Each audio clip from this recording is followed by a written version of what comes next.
Frequencies are open. Hello, everybody, and welcome back to the Last Excelsior, our Star Trek Adventure 2nd Edition actual play here on Althaven with the StreamPunks and Xander. And fucking Xander. Whoa! Whoa! Yeah, sorry. What? It's because I'm just trying to adjust because now that there's an extra player tonight, I have more threat at the start of the game. So, so it's like changing my tone. I'm like getting really method over here. Thanks a lot, Xander. Thanks, Xander. Anyway, welcome, Sandy. Thanks. It's good to have you back, Xander, as always. Thanks for making time for us because I know you're a very busy queer, and we love to have you. My pleasure. Happy Pride. Happy Pride. Pride. Okay, so quick announcements right at the top. Just as a quick reminder to everybody who is interested in purchasing comics, I wrote one with my partner, Jody Hauser. We wrote the Stranger Things Rise of Hellfire origin story of Eddie Munson. The final issue just came out, and I'm a little emotional about it. It was so lovely writing Eddie. So I hope you guys enjoy it and pick it up. There's 4 variant covers. They're all amazing. Do enjoy. I don't think I had any other announcements for me. Anybody got anything else they want to say off the top? Oh, wait. No, stop. I should do this right now. We got fan mail. Ooh. Yeah. We got fan mail. I'm going to read it. I've been instructed that I can read this on stream. This is from somebody named Guy. You go as well. Yes, go. And it goes like this. Hey, Eric. First of all, you can read this on stream if you'd like. I would like. First of all, a big thank you. We love Clear Skies and the StreamPunks, and you and the team give us hope and inspiration for the future. No. Hold on. Okay. I killed Xander. He's back. Okay. Yeah, just getting a little emotional at the top of this. Give me a second. Okay. We have been making fan cards for Clear Skies. I know we've been seeing them for years and thought it was time to get some printed to give them out to both cast and the Ox crew. Please accept our humble gifts of some cards to pass them to the rest of the cast. If you'd like, I will. I'll be asking you guys for your mailing addresses so I can send them to you, especially because there is one of a legendary reporter named, damn it, green screen. There is. You can see. It's Brog. We stand on the shoulders of giants, and we would like to again send our thanks and appreciation to the most talented artists. I love it, especially Lemon Twist, Geek Filter, and Bree, not to mention Caitlin, who did my own Ox Crew character fan art, as well as our playtesters, proofreaders, and of course, the Ox Crew. Keep playing, and thanks for bringing us joy. Stay awesome. Guy and Molly, age 6. Molly's our littlest ensign. Yeah. Oh no, that's my green screen is eating it, but you can see there's Molly's signature. Hey. Oh, damn, Molly. Thank you, Molly. This is Report great. to your station immediately, Molly. So I will contact you guys after the game, but we got a whole stack of these beautiful cards. Whoa! As you can see, and they stretch on from what's that? Is that I recognize that art. Yep. Oh, look at this. This one is called Grandpa Pride. She's our grandpa and we love her. Yep. So I'll post these up on the StreamPunks Instagram account and of course on Coffee. Thank you guys so much. It's so lovely to receive fan mail, and of course these are lovely. We see all of the card art that gets posted, and cannot thank you enough. And thank you, Molly. Thank you, Molly. Okay. If anyone wants to try to follow that up, please go ahead. Who has an announcement? I'm going to cheat a little bit by saying an announcement I did 2 weeks ago is that I also got fan mail because I think Guy is UK based, so it's easy for them to send me stuff. So I also got a bunch of trading cards. Sweet. This Guy stuff. Sweet. So I'm cheating a little bit because I mentioned that a couple of weeks ago. But then I'm going to use that to then transition to my other announcement. Second Machinations. It's an actual play podcast that I'm the producer of and one of the players on. We had a bit of a delay because our editor had a bit of a flare up, so we wanted to give them time to rest and recover. But they've been awesome and ended up editing the next few episodes. So the next episode's coming out tomorrow midnight. I always get midnight mixed up. Midnight would be tomorrow. So tomorrow midnight. Right. 3 hours from now. Yes, that's a better way to do it. About 3 hours from now, it's going to be out on all podcast services. Second Machination being a actual play about kind of like mechs meets godhoods. Essentially, if you imagine pantheons merged with mechs and you're piloting those mechs. Essentially that, but with a lot of queer kind of toxic relationship going on in there as well. Toxic queer relationships.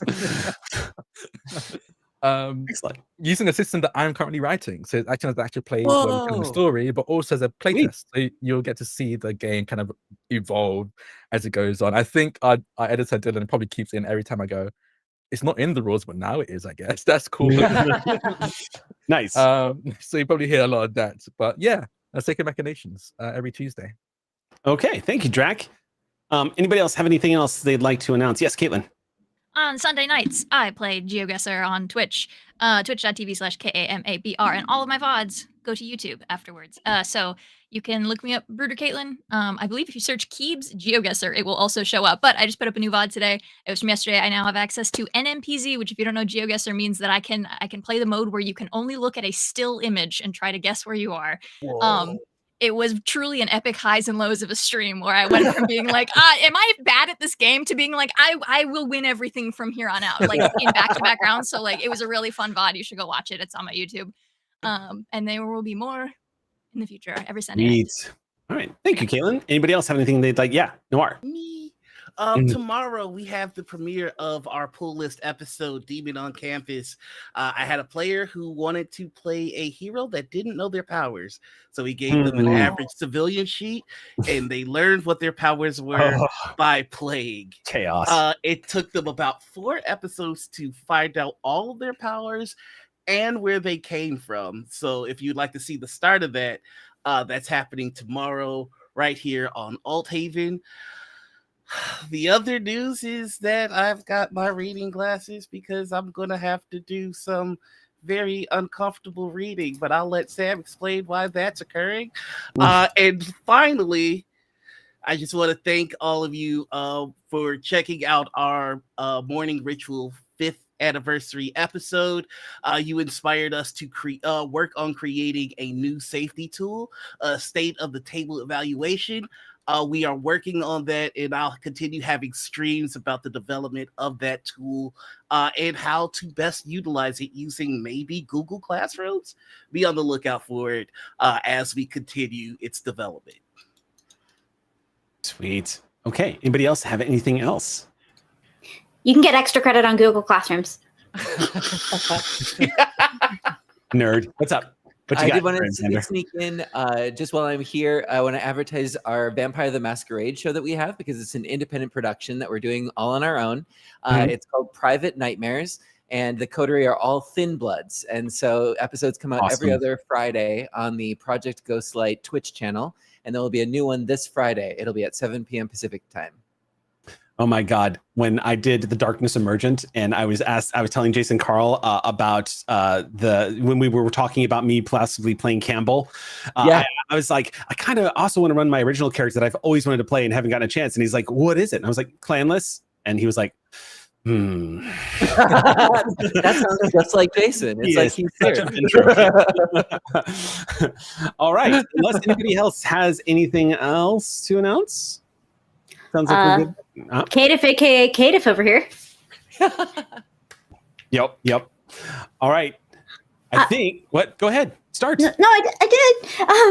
I did real quick. Just want to thank everyone who showed up this weekend and donated to, or in the case of a couple of people on here, participated in my 5th annual Streamiversary fundraising for Immigration Equality, a nonprofit that provides legal support and performs impact litigation on behalf of LGBTQ and HIV positive immigrants and their families. It's a badass mission, and the community showed up in a badass way.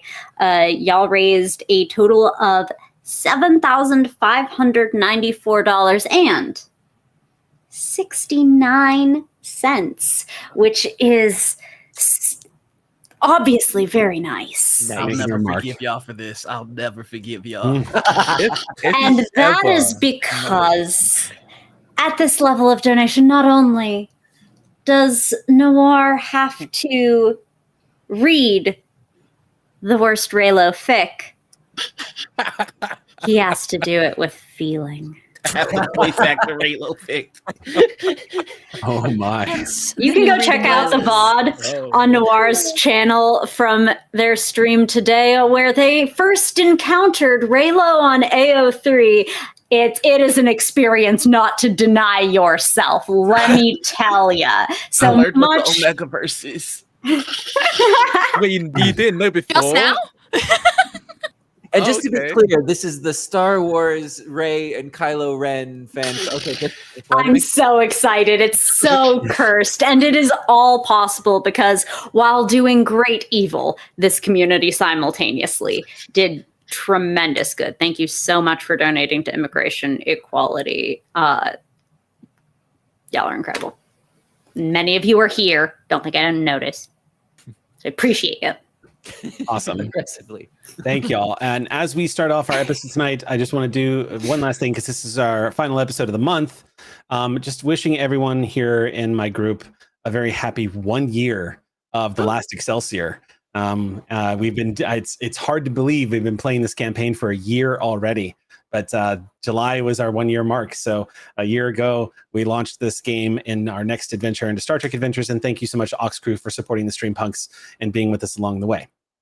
Okay, with that, let's go ahead and start tonight's episode of the Last Excelsior.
Let's go. Welcome back, everybody.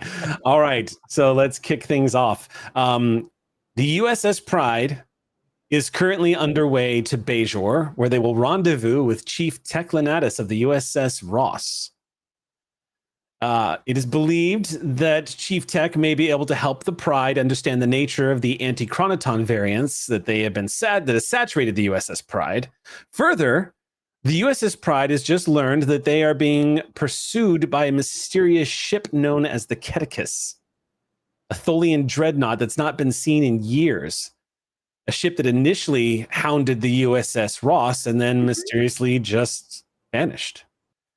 Commander Segrel, an officer in the Department of Temporal Investigations, believes that Tech might be a link into the mysterious reemergence of this ship and is somehow connected.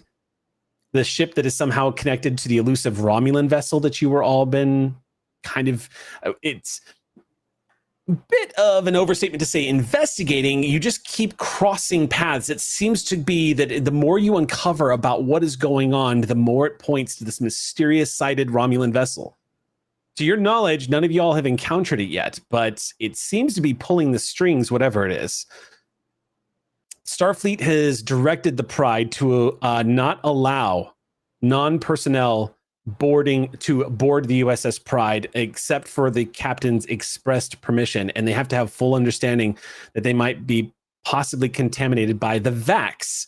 VAX, VAC, is the nickname for the variant anti-chronotons that have been given by Lieutenant Avrali. They have just started calling them VAX instead of constantly saying variant anti-chronotons because the mouthful. You also got a little sidetracked on your way to Bejor during the mission. You guys did a quick rescue. Everything went quite well on your way. You guys are emerging from warp in the next 45 minutes. Chief Tech does know that the Pride is on the way. He's been contacted by Subspace to let him know that you guys are headed there. Also, for Tech's edification, just to let you know what's going on, you know that the brass has been giving you some kind of basic updates about what's going on, but a lot of the reason the USS Pride is on its way here has been classified. You've been made privy to what it is. You've been giving authorization to understand. It's also been noted too that in the previous, it was either the previous or the episode before, I think it was the episode before actually, you guys contacted the USS Ross and spoke to Captain Exio, who let you know where Chief Tech was. That's my boss. Yup.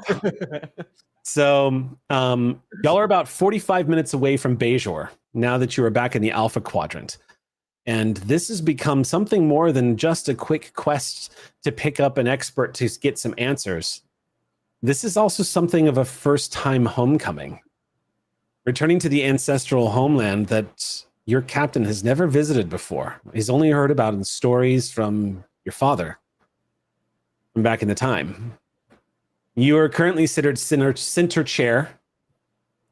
The view screen showing the warp lines of the USS Pride. You've just been notified by Ops that you have about 45 minutes till the USS Pride arrives. As a quick reminder, as we get underway here, just because it's easy to forget this, but you all have a new Helms operations officer on the bridge, just as a quick reminder. It's in Zoe Devons has taken over the spot at Ops and is currently seated in front of you, Captain. Yeah. That's where we begin tonight's episode. All right. I think the first thing Jim is going to do is to combat his XO. Okay. Jiren the commander cadence. Go for cadence. We're close to approach to Bejor. I just wanted to get some things cleared up for my arrival. I was hoping that I could have you on comms or on con. The ship's con, sir? Watch the bridge. You can hear On the my way. nervousness. Thank you. Classic Jared. All right, everyone. As you were, it's just it waits for Cadence to arrive, and as soon as that happens, it's just Cadence, you have the con, and it just immediately bolts to the ready room. Sir, I have the con. To try out some of the altered Starfleet uniforms that are more culturally representative of Bejor. Okay. Is my sister at the con, but not this con, the other con? Why are they both the same? Anyway, yeah. Yes, I assume so. If we're on shift, then yeah. I would like to exchange one metric eyebrow. You receive a metric eyebrow in return. Yes, this is the standardized signal. Mm-hmm. It's an amused eyebrow.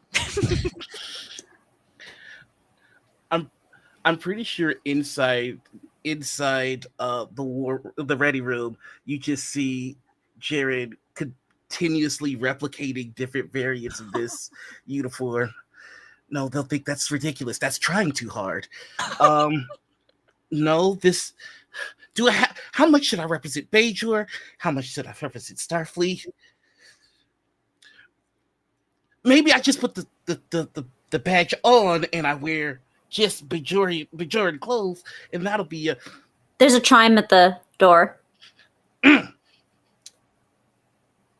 Open. Sorry, Captain. I just had a couple of questions before we went in, and door closes. Well, I've narrowed it down to 15.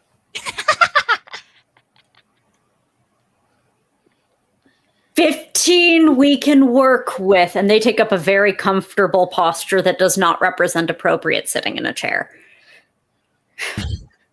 Okay. There's still Bajorans that remember Starfleet not coming to their aid quickly enough, and this is my first time home, and I wear that. Which neckline represents abandonment by the local colonial power? I was thinking a high collar. Oh, You're being funny. Sorry. you know, fashion is culture, and culture is important. And yours is to you. And so this is to me. Just sounds like you're putting a whole lot of pressure on the clothes, and I'm told they don't make the individual.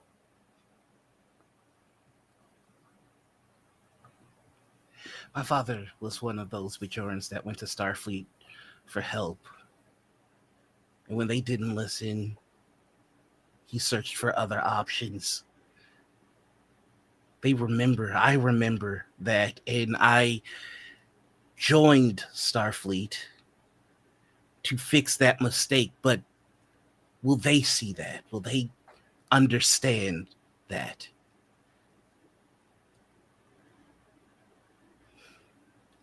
They're your people. They'll see you. But they definitely won't see that. No, you're right. That's completely the wrong one. So we've narrowed one down, 14 to go. I like the robed look.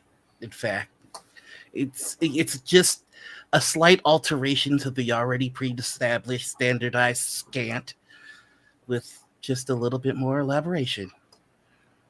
I mean, if my captain lets me get away with this, and I don't even have a good reason. With the jumpsuit uniform they're wearing. Well, I'm sure you won't find any shortage of individuals on this ship that believe your captain to be of questionable judgment. They better hope I don't find them, sir. This is the one, I think.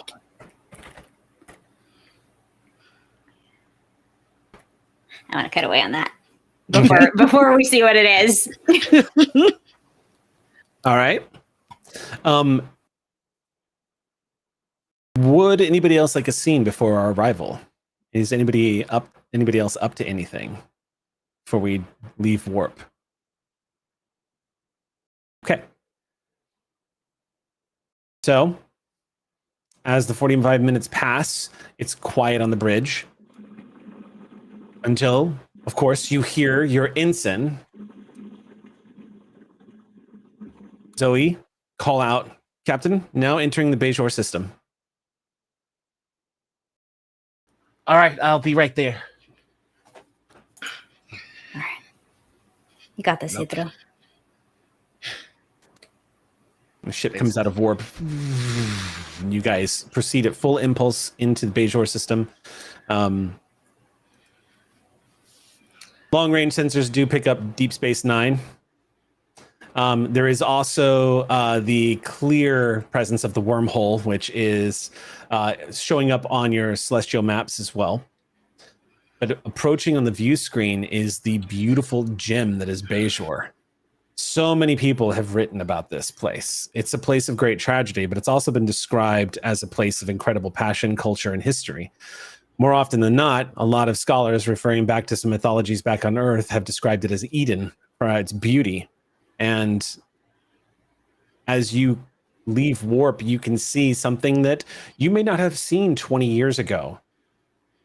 Certainly not 20 years ago, and certainly not even before the Dominion War, which is looks like a very active system. Ships coming and going. Bajoran crafts entering and exiting Bajoran space. As you leave warp and start approaching the planet, a few moments later, it's pretty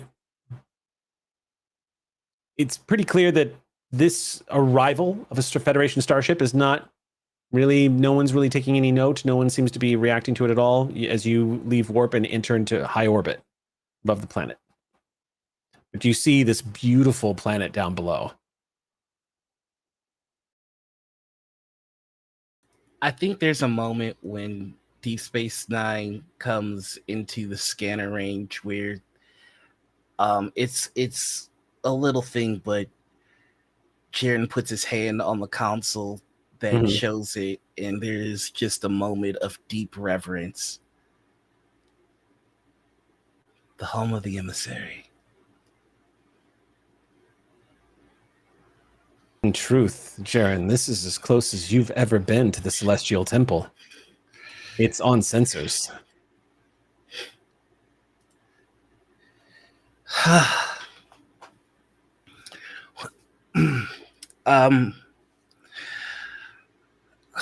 How soon until we're ready to dock?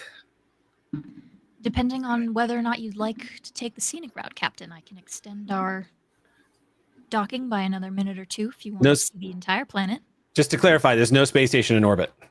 Then going down to we're not going to Deep Space Nine, we're going to the planet. You can if you if you wish. Y'all are in high orbit over Bajor right now. Yeah. Got it. So then redact that until we land. But you certainly can. Like, ship is yours. Pull into orbit, Captain. Yeah. We can do one more rotation around the planet if you'd like to see it from all angles. Yeah, I think we could stand for one more flyby. I will take us on the scenic route.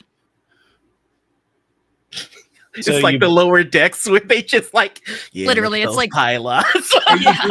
Are you doing a flyby of DS9? Honestly, yeah. I can take us on a flyby of Deep Space Nine, and then we'll do a loop around Bajor before we come to station keeping. Okay, yeah, I'm not gonna fight you on that one. Yes. So this is coming from the captain having told Tavine that he's never been to Bajor, and Tavine having an unauthorized emotion about having never been to Vulcan and is offering this as like a not outright you want this, but like I could do this for you if you want, Captain, is kind of where this is coming from. So we're gonna do a little scenic route. We're gonna add a few minutes to our trip just to go look at everything real quick, and then we'll a sensor talk. Okay. Caden's just sensor talk. Everybody swivels and goes, yes, Commander. I don't know what frequencies you do the thing in with your little points at the console. I just need you to get all of them. You want me to just get scans of everything? You want me to scan everything? Everything. They glance down at the science station and go, like, I'm sorry, everything? Everything? Was that? I Commander. Conducting internal scan. I think he doesn't even realize he's doing it, but Jaren has walked to the view screen. Okay. You are so DS9 is roughly 72 million miles from Bajor. So flying at full impulse will just take a few minutes, honestly. As you accelerate, you can see Bajor begin to disappear to the aft. But as you get closer, Jaren, as you're standing near the view screen, you can feel it out there, the presence of the Celestial Temple. You know it's in that great black swath of nothingness before you. You can't explain it, but it is a feeling that you have in the back of your neck. There's this sort of warmth that you feel in the center of your chest and a tingling in your ear, specifically the ear that you wear your earring on.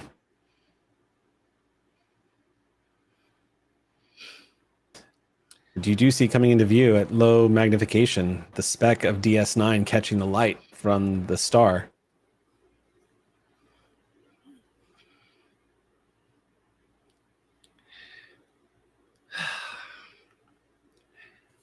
So many stories, tragedy, triumph.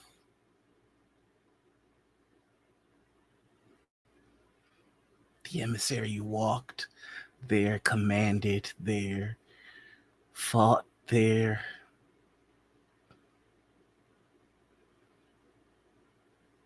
Thank you, helmsman. Of course, Captain.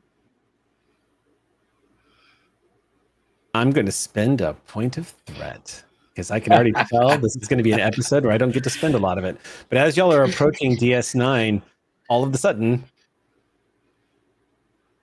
op station, Zoe swivels and says, Captain, we're being held by the Gorchan. It looks like a Klingon Cavort class bird of prey.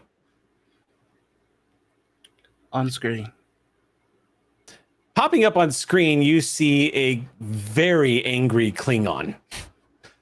It appears, of course, you see the cast red glow from above behind the big, thick, blocky chair. And the Klingon leans forward and says, "What is the meaning of this, Captain?" The meaning of what exactly? Our sensors show that you have just conducted a full scan of our vessel. Explain yourself.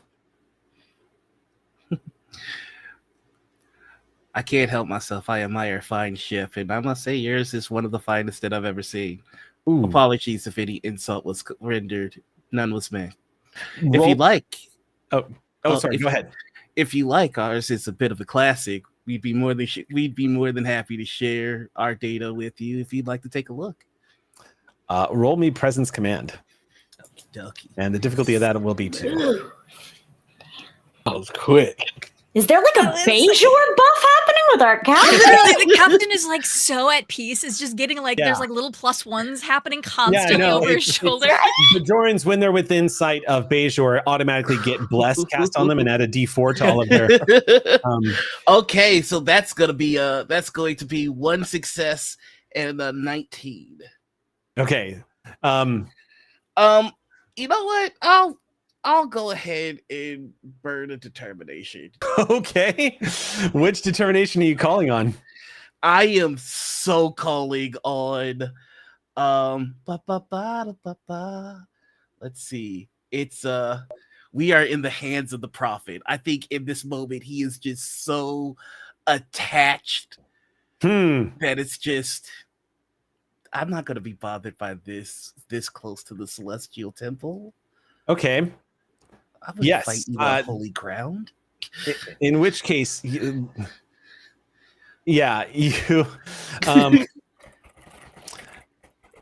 Okay, so as you say, okay, so you're burning a determination. That's going to give you. Well, you've done this after the roll, so I believe that gives you a chance to re-roll. Let me just double check and make sure that's correct. Ducky. Yes. Okay, cool. So yeah, you can re-roll one or both of those dice. I will reroll one of them. I did. It is a 4, which makes it a crit. So that brings us to 3 successes. Okay. 3 successes. You see the Klingon captain, the fury in those dark eyes as he stares daggers at you from across the gulf of space through your view screen.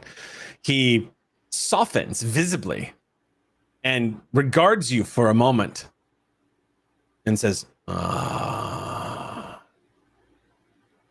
did not notice until now. I saw only Starfleet, but now I see Bajoran Starfleet. This is a place of sacredness for you. This is a understandable mistake, and I shall not be taking offense. Thank you. This is hallowed ground. Much in the way that this is holy for me, if I am to understand, it is a sign of an honorable individual to keep one's weapons of war maintained finely. And I can see that you in your house must be of the highest honor.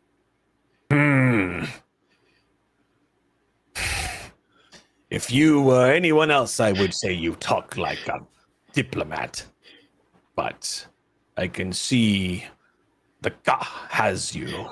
You are feeling the spirit. And I shall be on my way. Welcome home, Bajoran Captain. Thank you, Captain. He nods, and the view screen cuts off. Today's gonna be a good day. And that's when I drop the board cube.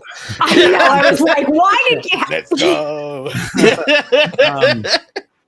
All right, you are approaching DS9. You can hear ops immediately communicating with docking stations.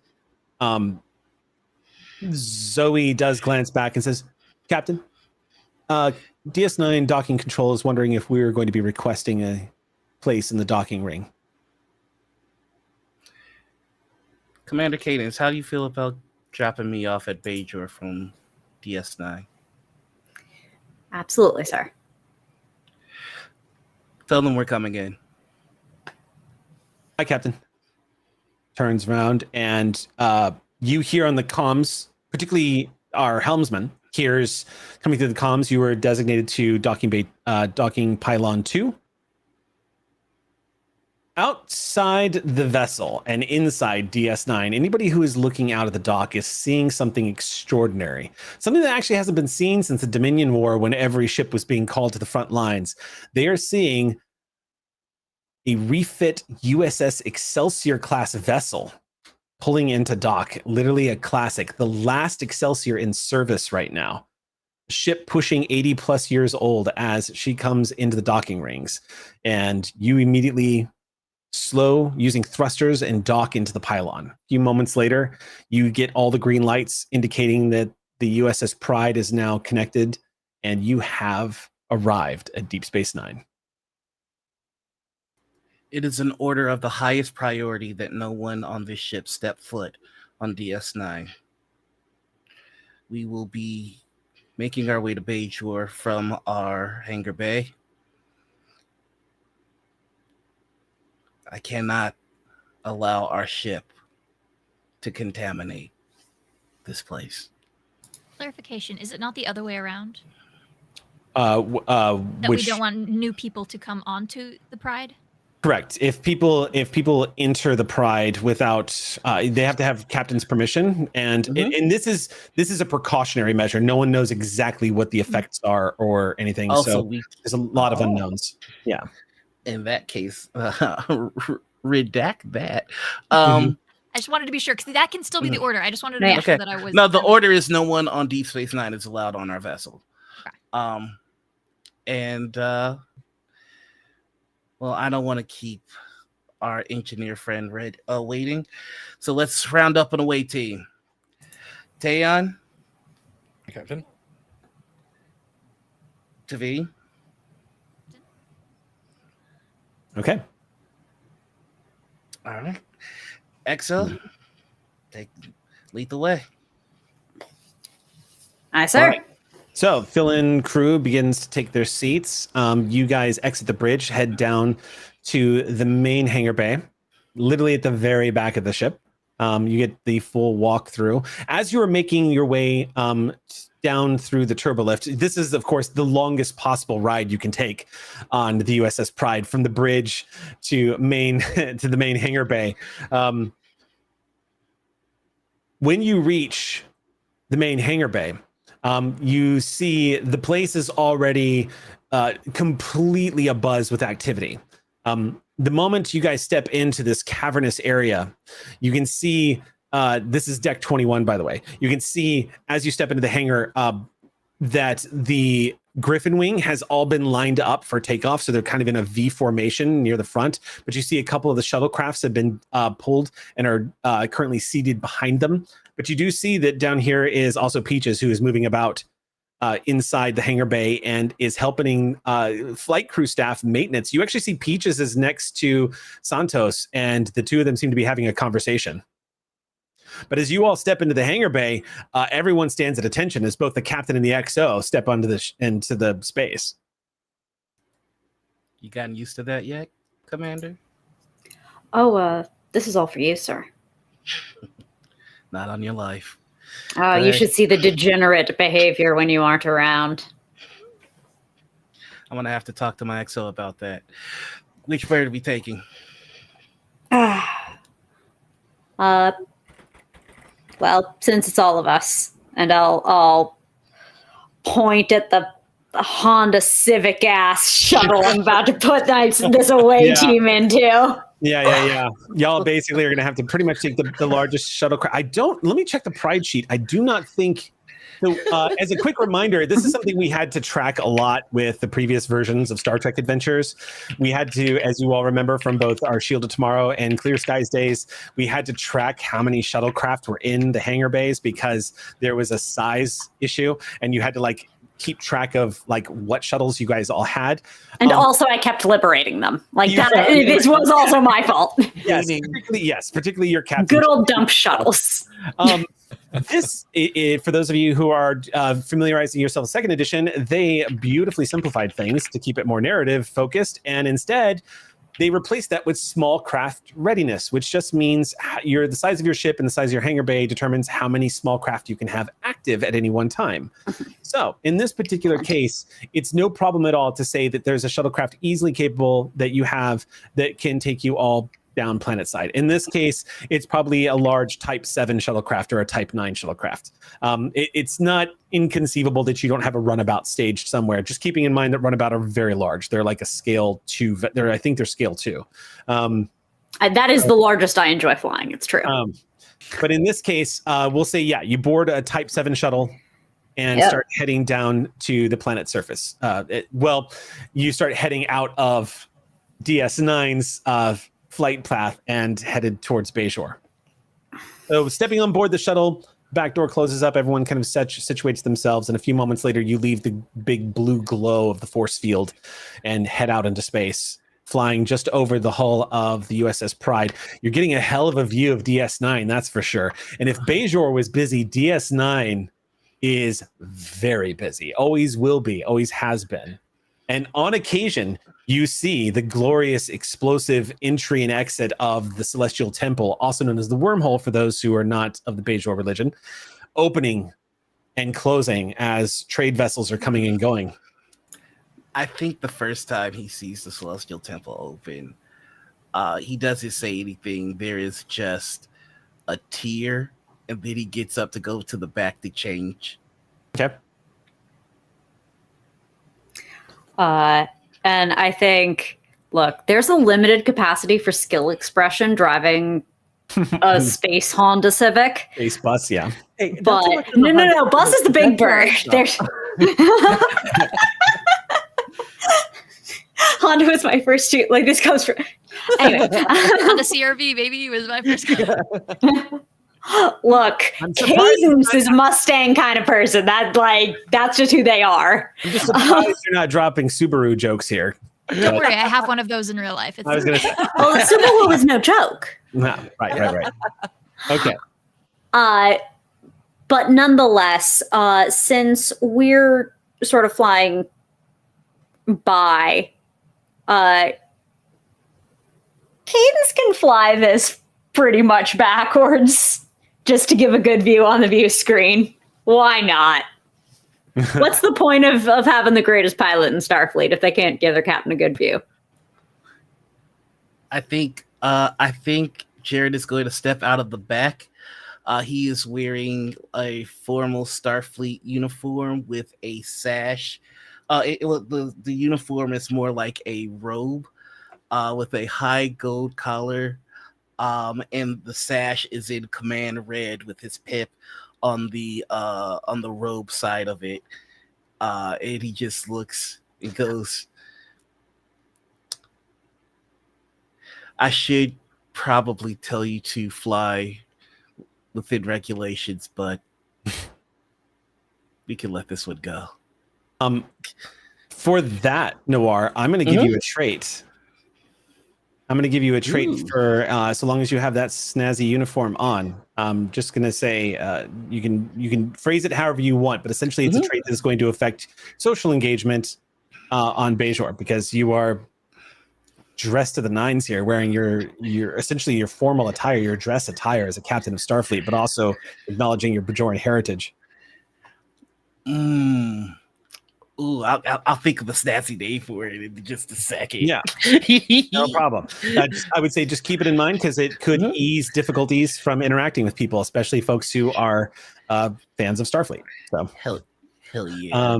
All right, the journey to Bajor from DS9 in the shuttlecraft is about the same amount of time you spent on the Pride. Few moments pass as you're getting this growing globe of beauty in the front viewport. When you start coming into view, you see the expansive size. Of course, it's a planet, so very shortly after you see this glowing orb, you grow closer and closer until you can see up close as you start getting into the atmosphere, this beautiful landscape waiting for you underneath. The shadows of these big, white, perfect clouds passing over these rolling hills. It literally looks like what you imagine Earth might have looked back in the days before industry ever existed. The rolling hills of Italy is something that is constantly referenced as is constantly referenced as some of the designers when they were talking about Bajor in Star Trek production. They always modeled it after, what does Italy look like? What does Ireland look like? What are these like majestic places of natural beauty exude? Entering into the upper atmosphere and heading towards the province, which you were all going to be meeting tech at. This is called the Lacola province. It is a very small province with a blossoming scientific community and research stations. Bajor at this stage, if I remember correctly, Bajor has not been officially admitted into the Federation yet, but the process has begun, and that is all on the Bajoran leadership. They were the ones that, after a lot of discussions with the Federation and after a long history, it looks like that has gained enough traction where it looks like that's coming to be. That's going to happen. It was kind of assumed by the end of the Dominion War that that would be the case. Normally, this is a very long process.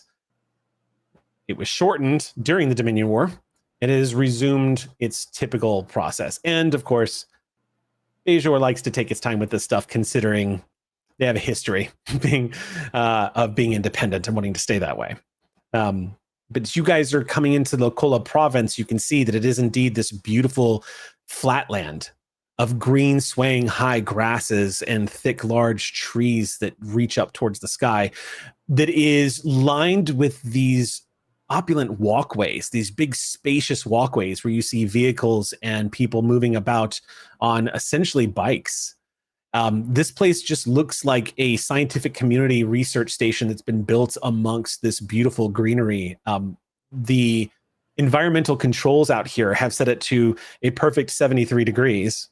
And as you're all landing at the station, you can see these large golden brass colored like domes, very typical of Bajoran architecture, to use spherical and dome like shapes in a lot of their architecture.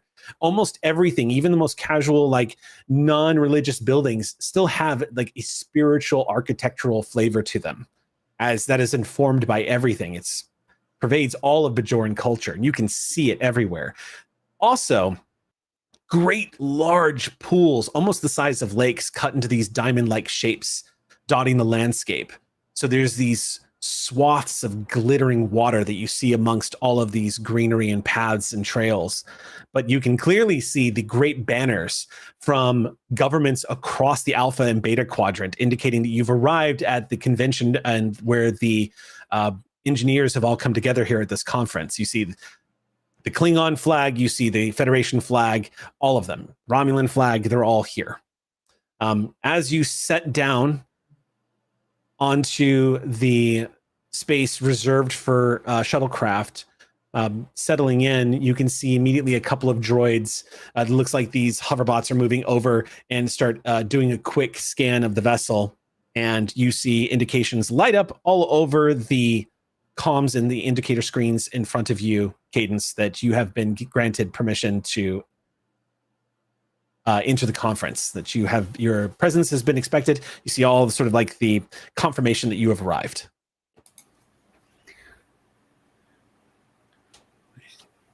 We're here. We're here. All right. We'll make contact with Chief Engineer Tech. inform them of the status of things, Mm-hmm. and then decide our best course of action from there.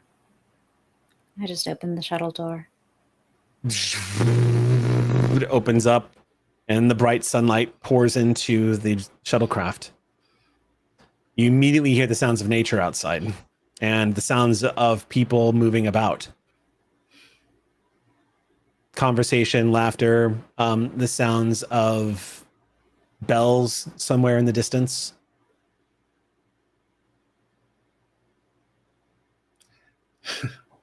This is where all of my bedtime stories took place.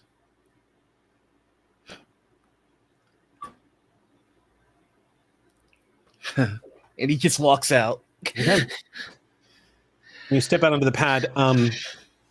As you step out onto the pad, you see one of these synthetic droid-like bots that are very rudimentary. They look spherical shaped, and they have hard light projectors for like minor manipulative hard light holograms that appear on it that provide both captions, directions, the whole bit as they speak to you. Welcome to Bejor, and welcome to the engineering conference. How may I assist you? I am looking for Chief Engineer Tech of Starfleet, of the USS Ross. Yes, Chief Tech Lenatus has been signed in. I do have his record on file. Would you like me to take you to him? Yes, please. Of course. Please, follow me. And this little sphere begins to hover, leading you all into the conference. He is fighting so hard to keep, like, captain, but every now and then you do catch maybe, like, a quick spin to just take it all in. But it's just right back to, like, okay, walk forward, one step at a time. Oh my God, that bird's so pretty. I think Cadence will catch 10 to be. Can you look at this diagnostic with me real quick? Oh, just to create some space, so someone doesn't feel like they need to be all captainly and can just look at the birds. No one is noticing them not being captainly. It's actually very tactical of the captain to be looking around for any possible. Exactly, extremely aware. I very much appreciate you taking that off my plate, Captain. Yeah. Thank you. Just want to make sure I take account of all the wonderful vantage points. Jaren, in this moment, more than anything, something begins to occur to you. You have walked across the deck of many a starship, of many a planet, of many a space station. The ground here it's different. This is where the feet of your ancestors trod. This is the air they breathed. These are the trees they once saw. It's completely different than everywhere you've ever been. You've been on assignment. You've lived in San Francisco. You've lived in captain's quarters. You've lived in bunks when you were going through training at Starfleet Academy. Perhaps, maybe, this is the first time you've ever looked around and seen an ancestral home. You are surrounded by others who look just like you, who wear the earrings just like you. They smile at you, nodding, and a few of them take note of the fact that you are a captain in Starfleet. It elicits surprised and pleased reaction from a lot of people that are moving past you. And it occurs to you, too, in that moment, Jaren, there have not been many of your rank moving around Bejor. You are the first of that generation to command in Starfleet. There have really only been a handful of others.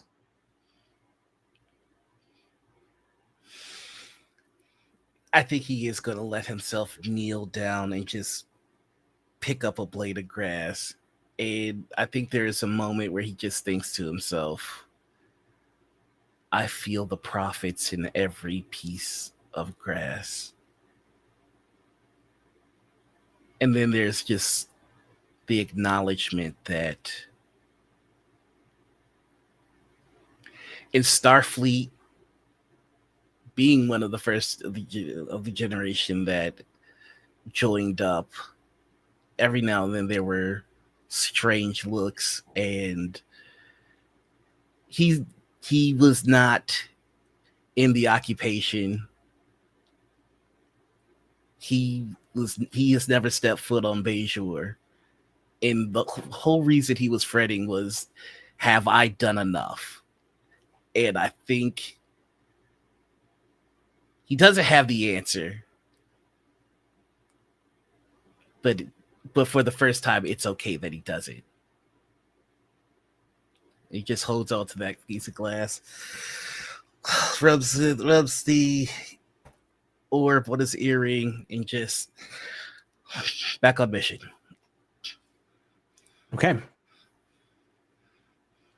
When you reach the great incline that leads up into the convention itself, the largest building that you can find here, this beautiful domed structure that looks from the outside like it's made of brass, the way it has been built.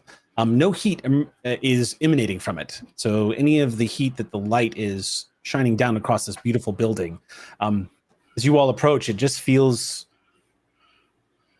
important to everyone. The way it's constructed, it just feels like a place of reference. And this is typical. For those of you not familiar with Bejor, it's typical. Everyone who has ever been has always described that there is a spiritual feeling to this place. The droid hovers and leads you all the way up this long ramp. And the entryway, there are no doors to the interior of the building. It looks like it is actually just open. You see as you walk inside, there is a gathering. It looks like a con right now. It looks like at the moment, there's, you know that there are talks, there are lectures, there's technology exchanges. It's basically just 5 days of engineers sharing some of the advancements that have happened in the past year and a half, and things that they're projecting to happen moving forward. Some of the most brilliant minds in the Federation across the quadrants are gathered here. As you walk in, though, Tech. Yes. Wherever you might be at the moment.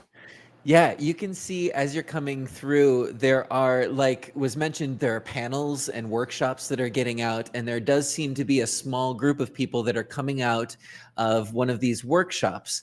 And there are various Starfleet uniforms of the engineering type, but there are also other uniforms, presumably from other ships. But everyone is covered with like an apron. And so there is this a sort of soiled yellow apron that is around everybody's uniform that's coming out of this this room. Again, it's sort of wide open. And so the first thing that hits you is this smell.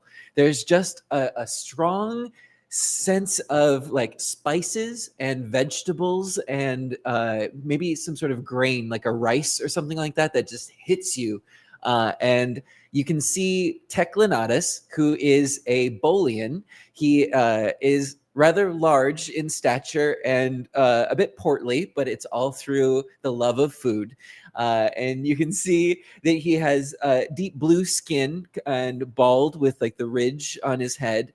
Also wearing a Starfleet engineering uniform with the apron. In front of him, he has a tray, and there are several round wraps that are on it. And he comes around the corner and spots the droid, and then all of you, and says, "Oh, these are my friends. I knew you were coming, Captain Jared." And he, so sorry to keep you waiting. Oh, sorry, go ahead. No. Go ahead. We've just been working on something. And he holds out this tray, and he says, "You know, for forever, we've always been talking about that replicated taste when a replicator makes something, and now we've improved it. Look at these recipes. We have 7 different variations of Hasperat. Go on, try one." I'm trying some Hasperat. Yeah, this is a traditional Bajoran dish, and it is basically like a veggie wrap, but it is very heavily spiced, and it is very flavorful. Sounds really good right now. Yeah, Really good. and I think notably, you would notice that it doesn't have like that replicated aftertaste. Taeyeon definitely takes one as well. Okay. Oh yeah, please. Let me know what you think. I'll just look to the captain. I mean, I'm no expert, but this tastes good. I'm rolling for myself to see if he can handle the spice. Can you handle the spice? He was raised on a star base. It's just like, oh boy. Oh no, he's good. I would say just like Mom used to make, but Mom did not make Hasbret. This is delicious. Oh, well, if I have a Bajoran's approval, then I can go forward with the recipe, I think. I'm not quite familiar with you, Lieutenant. And he looks over at Taeyeon.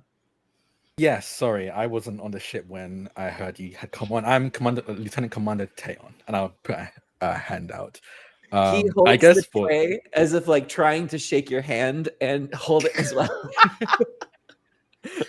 You know, it's fine. I think just for your benefit, I'll describe what Taeyeon looks like. About 6'1" Vulcan. Obviously the highest eyebrows, the classic highest eyebrows, the pointed ears. Yeah. They have, when they reach their hand out, they reach out their right hand, and you can tell that's a cybernetic hand as they reach that out. And from the gait of their walk, I think as you as an engineer, you probably could tell from the gait they're walking, you tell that their left leg is probably cybernetic as well. I think the strangest thing is as they reach a hand out, and I can't say it's strange, maybe you've probably seen Stranger, but the odd thing is that this Vulcan is smiling as they reach a hand out to shake yours. Oh, well, it seems like someone's in touch with their emotions. Yes, I try to be. Hard to keep under control, but I don't think fully suppressing them is really necessary, at least for me. How progressive. Thank you. Can I have another one, by the way? At that point, please. Help yourself. They're replicated. I know you can't tell. Well, I need to find the replicator for some water. I'll be right. Just it's great to see. Is there an upgrade to Cadence's pips? Since same old pips. No, okay. Same old pips. Yeah. Nah, just a slightly more boss attitude, I guess. Though not at the moment because they are being humbled by this Hasbrat. Yeah, I would say it too. Growing up in a very traditional Vulcan parent. And the Vulcans tend to eat very mellow food. Really? I don't know why. I thought Vulcans had really spicy food. They do. They actually do have. Not every Vulcan eats it, but there is food. Yes, that a human probably would not want to take without some kind of aid. Vulcans have very, very like advanced taste buds, and so they tend to eat very bland food because spicy stuff can be really, really overwhelming. And I don't think our dad ate. I don't think he was someone who could handle spicy food. And neither is Cadence, but it meant that there was this new category of food. Let's call it "fuck you" spice. Yeah. Does it hurt Cadence more than it hurts anyone else? Shut up! Well, this is a familiar experience, is what I'm getting at. And they're gonna go grab a few glasses for, All right. I'm going to treasure this moment for so many more reasons that I thought. He just says as he watches Cadence Lieutenant Tuveen, it's good to see you out and about. Good to see you as well. I hope your conference has been invigorating for you. Well, did you taste the Hasbrat? Because she's holding it, has taken one very small bite, having a similar reaction to Cadence, but was very much more contained in the initial bite taken out. I feel you still get does like not taste like Replicator. Yeah, just like a little bit of like just like a little bit of a green flesh. There's a little bit going on. Just like a little bit. Like there's like the. It does not taste like Replicator. You're correct. How's Grandpa flying these days? Well, we've encountered some intriguing things. We've had to have a few repairs, but she flies as good as ever. Oh, well, that's good. I figured this was a house call to try to get some help, but if it's all good, then I'm fine with just updating your replicators. That's We probably do what I'm need to here have for. a conversation with you. Okay. As much as I do love spending our time enjoying perfectly made Hasperat, the issue with our chronotons has advanced in. I think I'll gently grab the captain's arm and go, maybe we should find somewhere more private. Of course. I'm going to look towards the droid. Is there any place I can... is there any place where I could request a room, solitude, privacy? Are That's you? a droid. Oh, Did the you're droid asking the follow us droid? all Yeah. out here? Yeah. Room for a breakout session. Conference We'll have room to unused. confer. Please follow me. Wonderful. We are following our little droid friend. Okay. Arbitrary droid friend. As y'all are moving through this open space, it really does look like the Star Trek version of an engineering science fair. As you're Yeah. seeing a lot of holographic projections of things that people are working on, there's a lot, not surprising, the flavor of this particular engineering conference seems to be highly focused on the refugee issues taking place in the Romulan Star Empire right now and trying to relocate everyone away from the Hobus Star.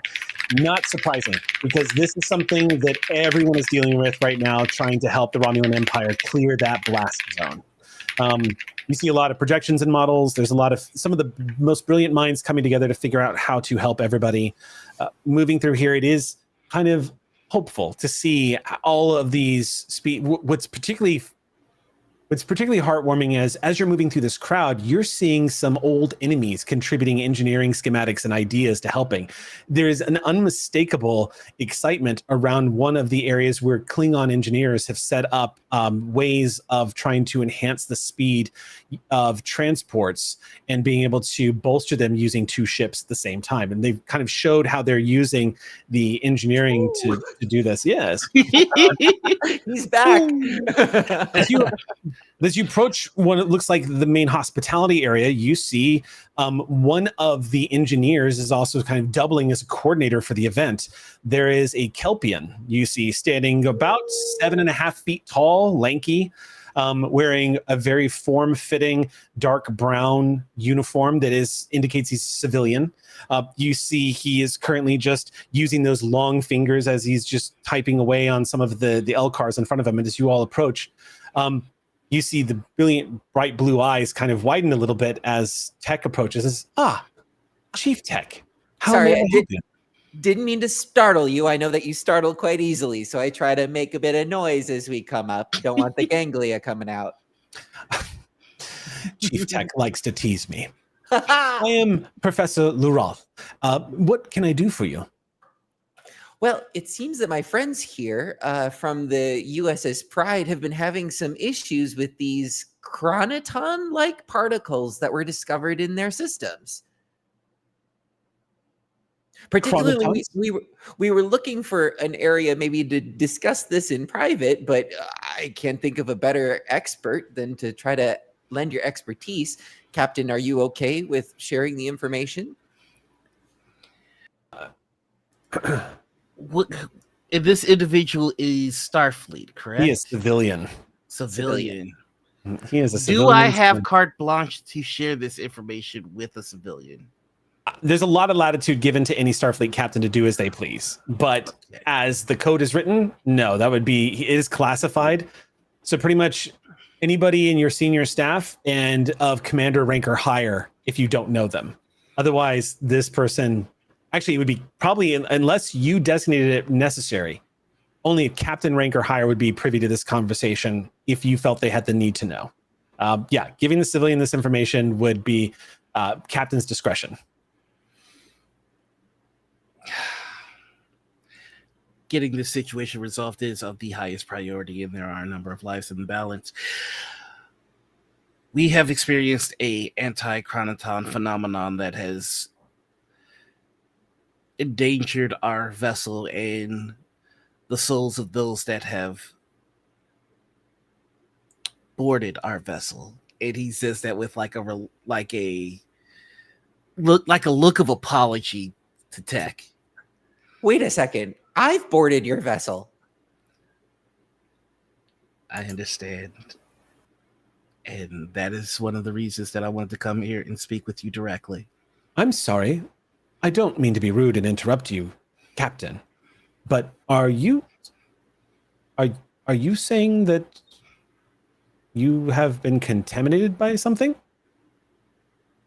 Yes. Well, more specifically, the ship has. We are clear to explore and interact. It is our vessel that is the source of this contamination. But I've gone through transporters. Surely I must have been decontaminated from anything. That's what the screen's for. Not this type of contaminant. I'm going to grab another Hasperat off of the tray. Okay. I'd like to pass a pad with Raleigh's findings to Tech. Oh, I'll hold the tray if Tech needs. Yeah. I'll give you the tray. I think there's just like a side comment, like, I know it hurts you. Why are you doing this? Have you tried it? That's why. Forgive me, Chief Tech, if I may. I'm sorry. I think I may have lost a little bit of the thread. You were requesting a private room or medical attention? I think at this point we are requesting a private room and your expertise if you are willing to spare it. Well, yes, I believe I could be of use. Let me just have somebody take over at my station here, and I would be happy to show us to a place where we could discuss this strange phenomenon that you have brought up. Of course, motions to somebody. Just really quickly before I let you step away, it is important that you understand that this information is for your eyes only. Oh, please. Of course. I will use my utmost discretion. Thank you. You see this young Bajoran scientist approach and says, would you mind please manning the station while I speak to our guests in private? And the Bajoran nods and says, yes, of course, Professor. Please, if you would all follow me. Following. As they walk, Tech is going to look through the pad with all of the updated information, and there's just a continuous like, oh no, oh geez, oh wow, oh gosh. That's bad. You were led into this beautiful carpeted room adjacent from the main floor area that has a large circle of chairs, and it looks like shelves out here with all sorts of interesting artifacts. Another thing that Bajor is very well known for is cultural artifacts because of how ancient the Bajoran civilization is. So many different eras, all on display here as you all step inside. The room is beautiful and dark tanned. You can see the carpets here are very comfortable. As you all walk in, there are those chairs. And of course, Professor Laral motions to all of them and says, please have a seat, and I can inform everyone to have food brought, but it does seem though you may have gotten started in that regard. No, we could always use more food. Tears are streaming down their face. Commander, you really They're should. so happy. No hypo spray will save you now. Didn't ask for saving. Let me be damned. Everyone takes seats. Go ahead, Tech. Tech walks into the room as though he has led several panels in one of these rooms before, and pulls out like a small emitter, reminiscent of like a holographic emitter, just places it on the table, and then magically Bluetooth connects the pad to it to pull up like the schematics of the pad to a holographic image that everybody can sort of see and manipulate in the middle of the conference table. Oh, sweet. Okay. And starts sort of explaining what he understands from the brief so far. Okay. So Tech kind of takes you through the the surface read of the information that he's gotten. As this is happening, Professor Lural folds those long arms together and starts peering at this. You can see the enormity of this equation, the problem, as it were, being put in front of him as he's hearing this all for the first time. And of course, you're all taken through it from the moment that the USS Pride first encountered a ghost ship, this sort of echo that was created by anti-Cronton variants, all the way up to the present, where Starfleet has notified you guys of the challenges ahead, including the Klingon vessel that is out there somewhere, hopefully still in existence, that has been largely wiped from all record and knowledge, but that you all have managed to retain knowledge of and contact with on occasion. Now, saying this all out loud, Tech, is going to have the same effect of sort of reading your lines out loud, where it lets it settle in a little bit. You kind of learning as you read. Yeah. So what I'm going to do is I'm going to have you make a roll here. Yes, please. I kind of think you should pick what it's going to be. Your attributes plus departments. Now, you get to decide what that's going to be, but keeping in mind, whatever you pick is going to also flavor the information information you're going to get from this, any inspiration or information you get. I'm going to set this is kind of like a rolling difficulty. So normally what happens is in Star Trek Adventures, obviously you spend momentum if you want to gain more information. In this case, I'm going to use it as a gradient of success, which you don't see too often. So the difficulty will start at 1. And the more success, and like however many more successes you roll over that is going to yield greater information for you right off the bat, because you're not asking questions per se.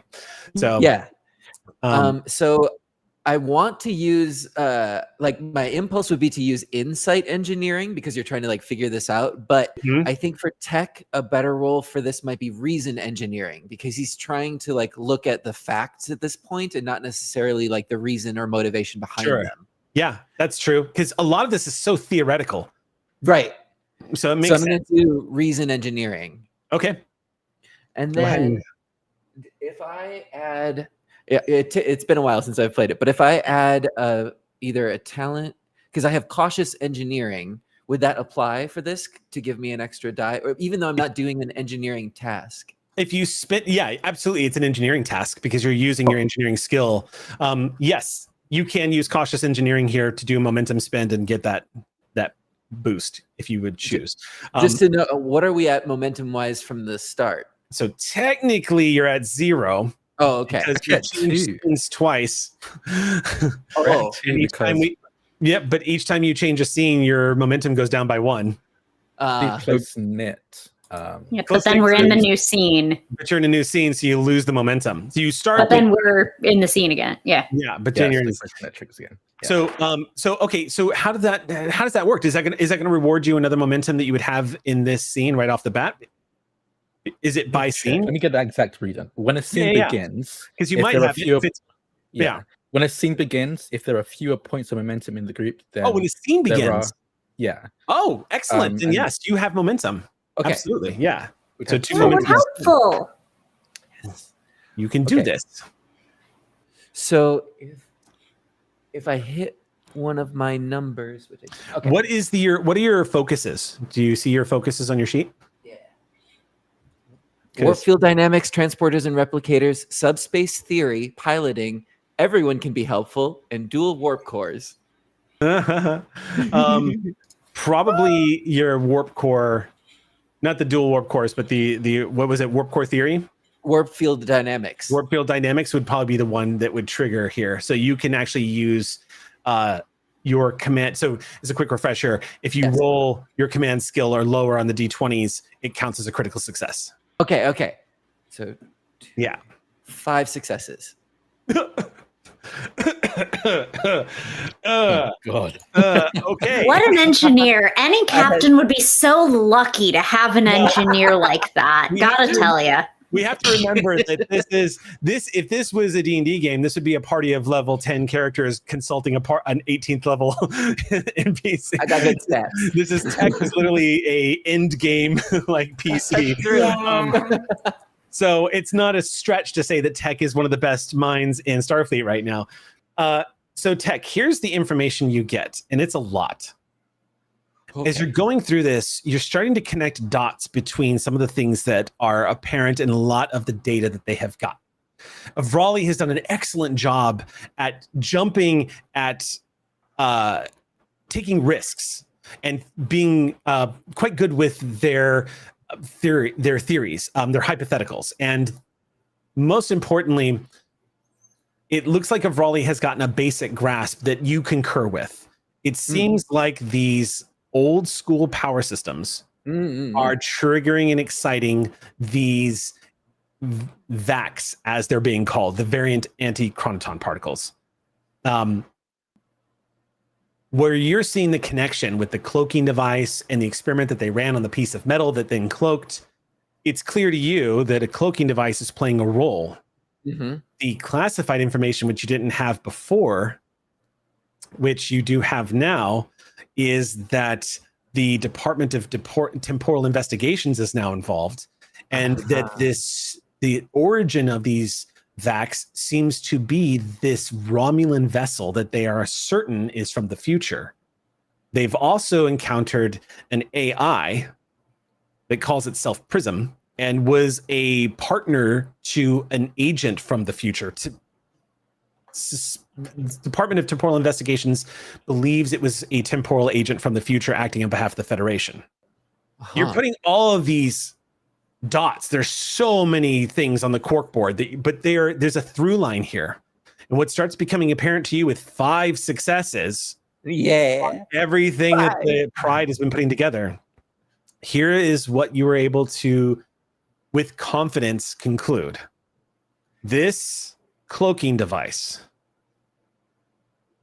whatever they're using, the anti-chronotons exciting their cloaking device likely is what's removing them from the timeline. It is a perfect cloak in that not only does it cause the ship to become invisible, but if, say, there was somebody from the future that was hunting them, or perhaps enforcing some kind of temporal law the way the Federation now has, they would be untraceable. You would never be able to see what changes they made to the timeline because you wouldn't know. This is a weaponized ship of some kind that could literally move about and change and alter the course of destinies left and right, and no one would have any clue it ever happened. There would be almost no trace. Curious though, these anti-chronoton variants seem to be unstable by their very nature. And it's possible that in its 80+ year history, somewhere the Pride came into contact with this vessel.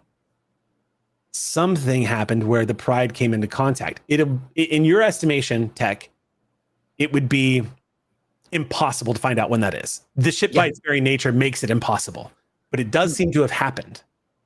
And that would at least explain the presence of the variant anti-chronotons that the Pride first discovered.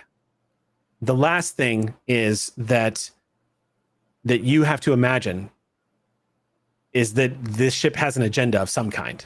There's a reason why it's here, and it's a Romulan ship. So there's a lot of implications here. The next big question is, are you going to be able to decipher, decode, or find out how to manipulate these VACs the way this ship does to stop the USS Pride and its crew from blinking out of existence? And that's when you reach, and to conclude all of this, that's when you reach the very bottom of this pad that gives you the most recent update brought in by the temporal agent. And you see a very, very familiar collection of words pop up on the screen. The Catechus. The Catechus? Not this again. Also, I take it you have experience with this vessel. It's a Tholian vessel that was haunting the USS Ross, constantly terrorizing us. How did you and the Ross deal with it? Well, they just kind of vanished. But it seems like this might have been a reason why. All of these things are connected. The Pride and the age of the Pride, right? Something about that was attractive to this Romulan ship that's going around and erasing things from history. I'd imagine the age of the ship would make our power cells attractive, since they have a penchant for using these older, outdated energy cells. If I may, Perhaps. Professor Yes. Laurel speaks up. Yes. It would seem to me, if I may, that the pride, based off of what I'm seeing here in this data pad, I think is a variable in this situation. Judging from the encounters you've had, it seems quite intentional. The raids that were on the colonies on the edge of Cardassian space, the raids on the colonies on the edge of Romulan space to acquire these outdated power cores, that would be easy to acquire. I suspect the chronotons, these vacs that saturate the USS Pride, was, in my opinion, from what I'm seeing, perhaps an accident, or maybe something that was unintentional. You have become something of a Tech, forgive me.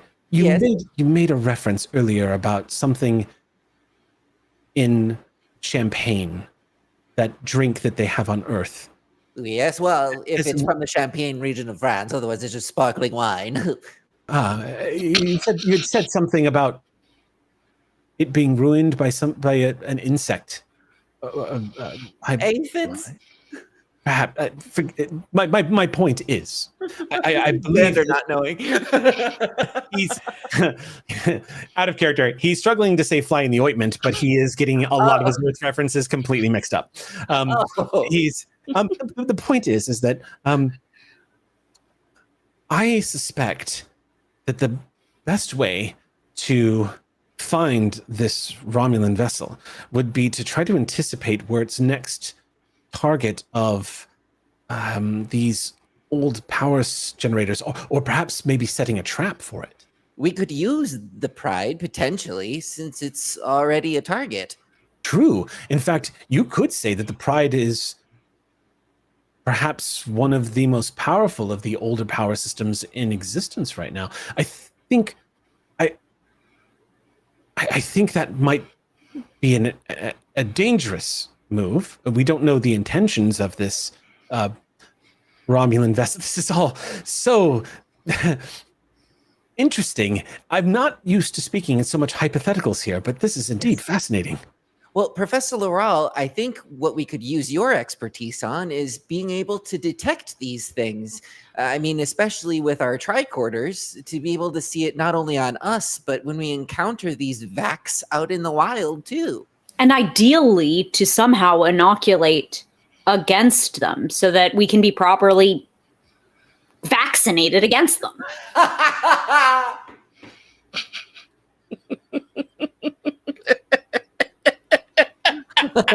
You know they have been sitting on that since Eric introduced the acronym. Go back. You'll be able to see when I saw it. I know, because I heard it too. Taeyeon takes a deep sigh at that pun. But the only way we can do it is by that blue gel from Enterprise. So everyone get naked and start rubbing. So the Kelpian thinks on this and says, well, if this wasn't all just a delightful exercise, I probably could figure something out. Well, there's another matter that I could use your collective brain powers on, if I may. In a time of crisis, we needed to utilize the vax. Oh no. And I am going to press a button on the tablet that takes you to the information of our little skip through the universe. Our time skip. Our time skip warp. A warp slide is what I've been calling Again? it. Warp slide. Oh, that's good. I like that. Yeah. Yes. It's not the time warp again? Not again. I was thinking that as well. Like, it has to be the time warp again. Come on. To the brig, the both of you. I mean, it's just a warp jump to the...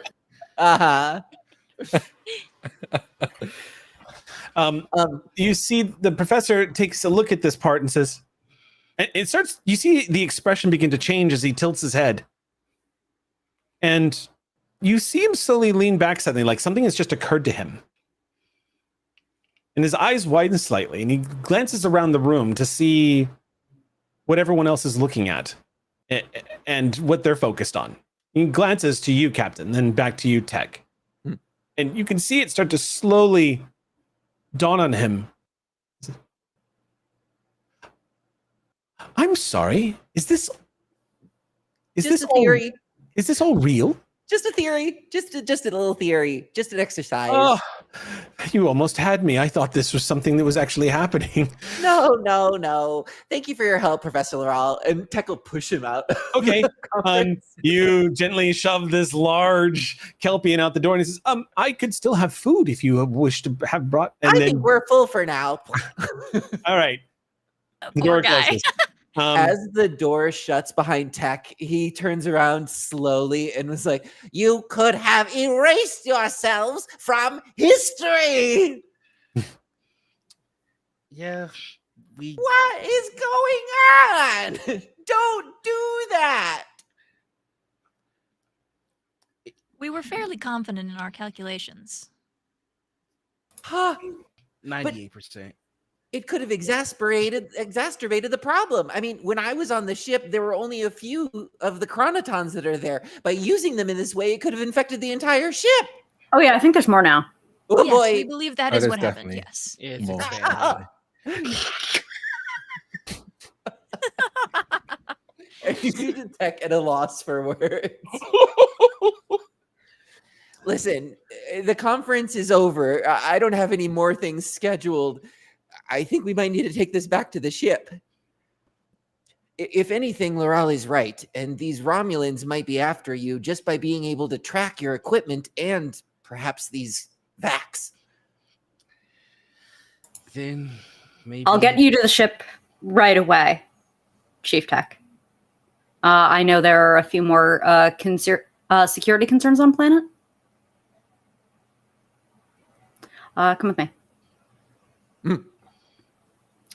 They look to Taeon like, all right, good. And gives you just a small nod. Okay. So the EXO leads Chief Tech out of the room. Kind of processing some of the hypotheticals that you are all settled with at the moment. It occurs to you that right now you kind of have a free reign to do as you please, but the three of you are now just sitting in this room as Cadence has exited with Chief Tech, headed back to the shuttle. Captain, would you like me to pretend that we're going to walk around Bayshore for official purposes, or would you like to drop that facade?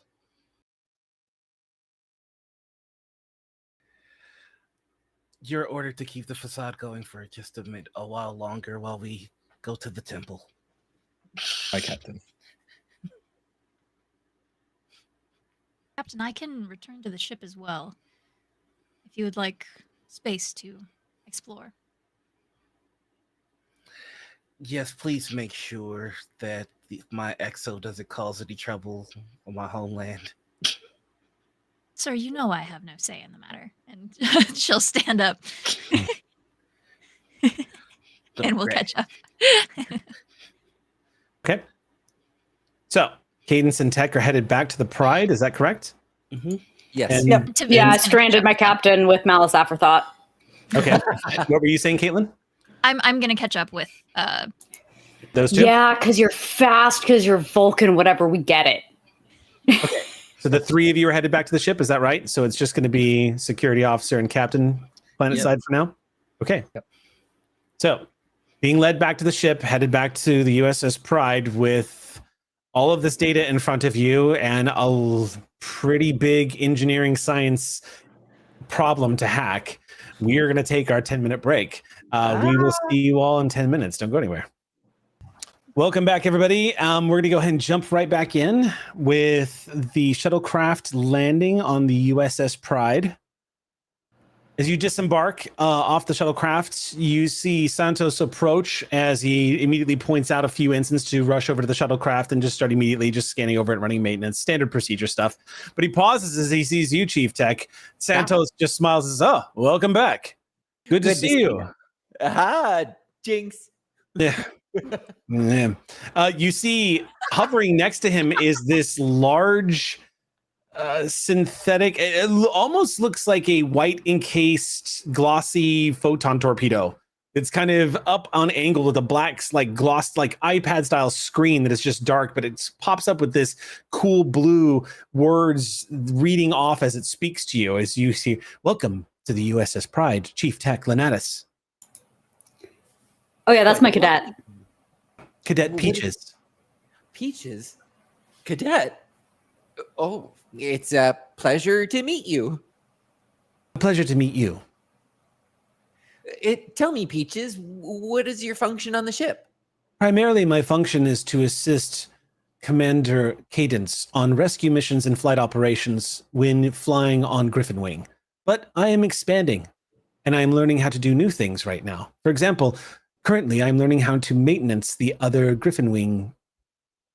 A very important duty indeed that you should take very seriously. Especially the way I fly him. Santos is like, thank you for saying it, so I didn't have to. I'm trying to get a hold of that insubordinate impulse that I have whenever you're around, Commander. That's very wise of you, and I am in return a very beneficent first officer. Happy to burn that cag on your behalf. Well, happy to say, just, as a reminder, since the captain didn't come back with you, you're now the highest ranking member of the crew, so the ship is yours. Oh, Wait, did that forget happen? the captain? What's that? Did we No. forget the captain? From what I was told. No, I am teasing my sibling. I thought this was okay. Absolutely not. He's right where I put him. Understand? Give or take. I'm gonna head down to engineering, and I'm gonna pull Cadence along with me. Yeah. And you're like, wow, that's a new development. Yeah, I love responsibility. Yeah, it suits you. Good. We'll get you set up with Pavan. Don't mind the spot been pulling out his hair. It's metaphorical. And then as they're walking out of the shuttle bay, Tech calls out over his shoulder, "Get the kit!" Oh, I'm sorry. I mean, Lieutenant Tavine, if you could please fetch my kit. And where might I find that? Oh, it's on the shuttle, but I just left it there. I think it is. We'll turn and go. Yeah, it's 500 deca eyebrows. Let's put it that way. Yeah. It's like No, 500 millibrows. There we go. no, It's a half brow.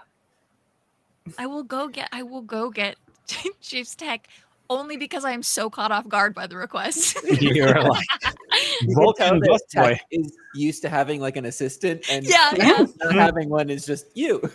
Assigned by Anel to this guy. The two of them would have a blast. Well, Tech's about to go and be reunited, I believe. I think they work together. Yes. Yeah, they did meet.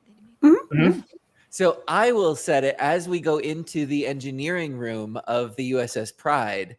Everyone has taken Tech's lessons to heart, and it is a full dancing session with the engineering team moving in conjunction with one another. There's a sort of rhythm that happens as the ship is active. Okay. Yes, you are welcomed back.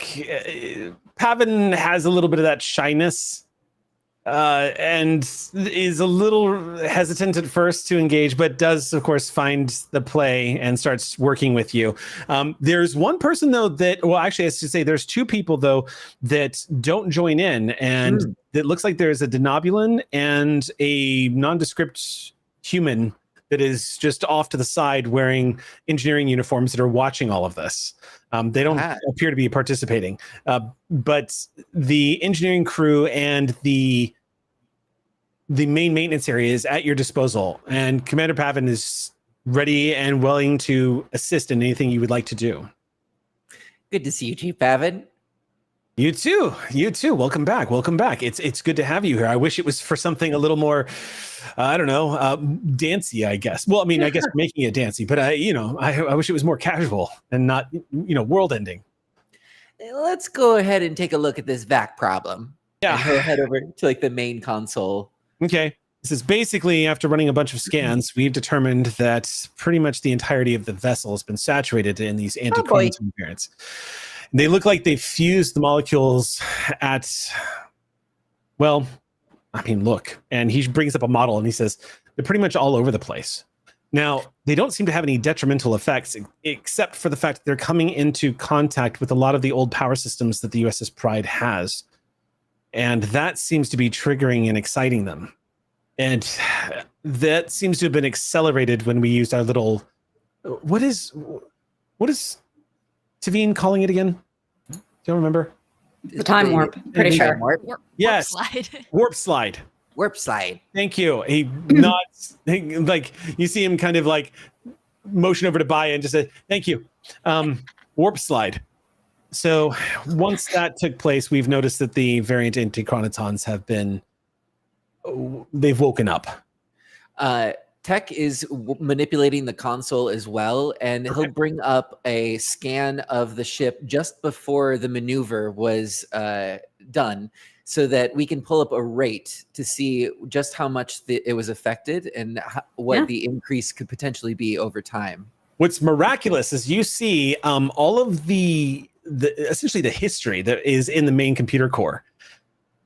And it looks like Pavin in conjunction with Avrali are both responsible for using the power systems to manipulate and activate the antichronoton variants that cause this time dilation. It basically allowed the Pride to travel in a certain amount of time, not speed, but time, while the rest of the universe just kind of ticked on. It looks like a strange amalgam of manipulating the warp field to cause a controlled time dilation effect that would normally be very dangerous for a vessel to do. Because of the time dilation effect, you could conceivably leave your point A and arrive at point B 30 million years later.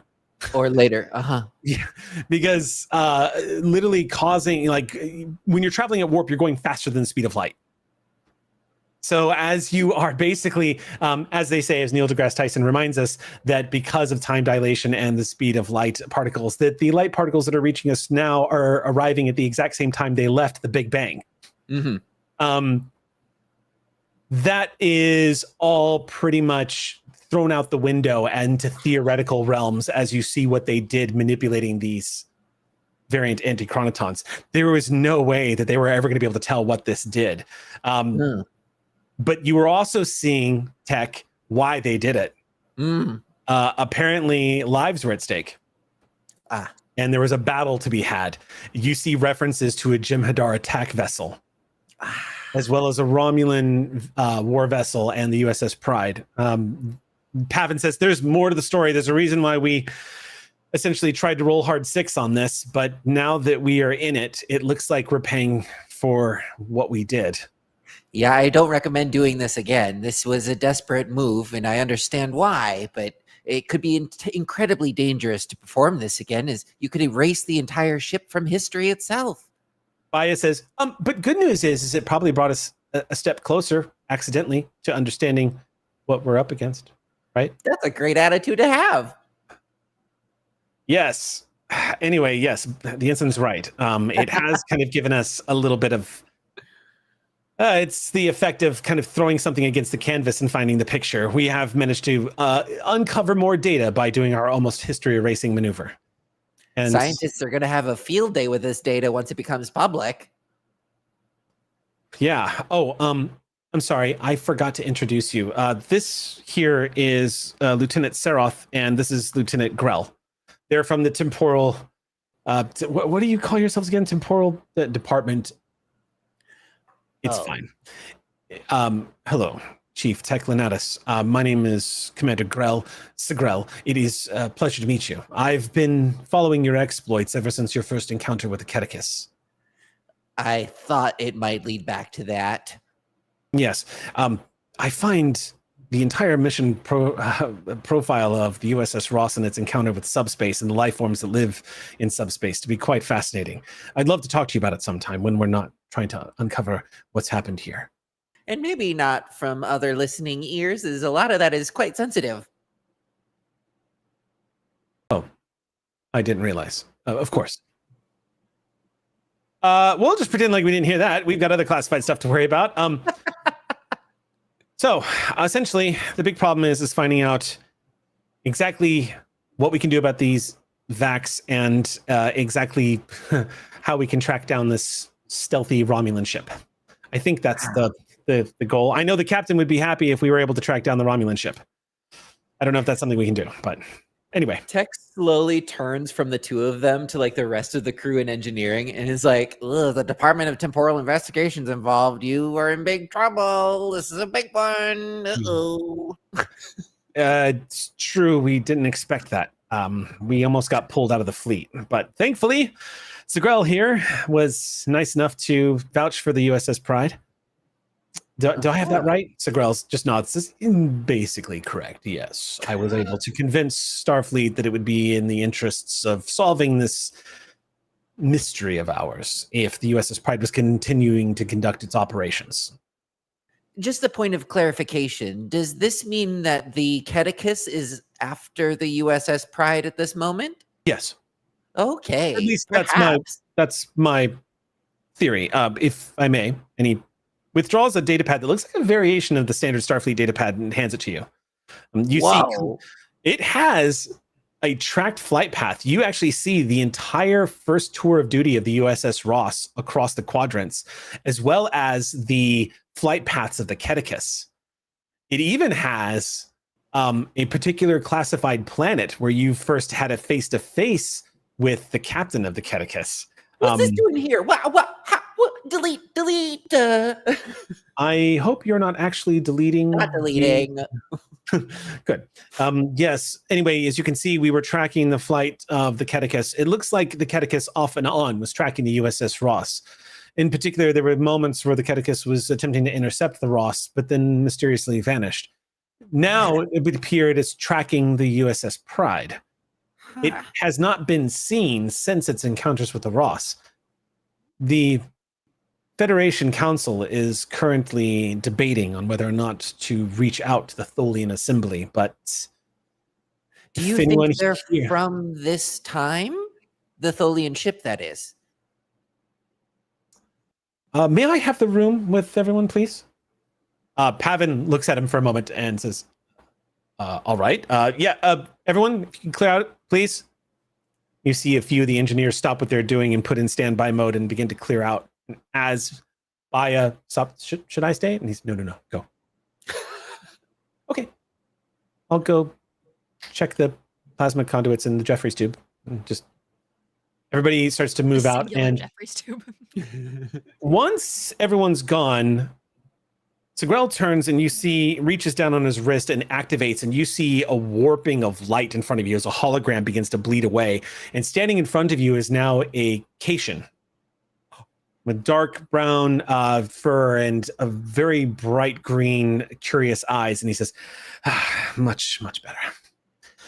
Now then, to answer your question. Oh.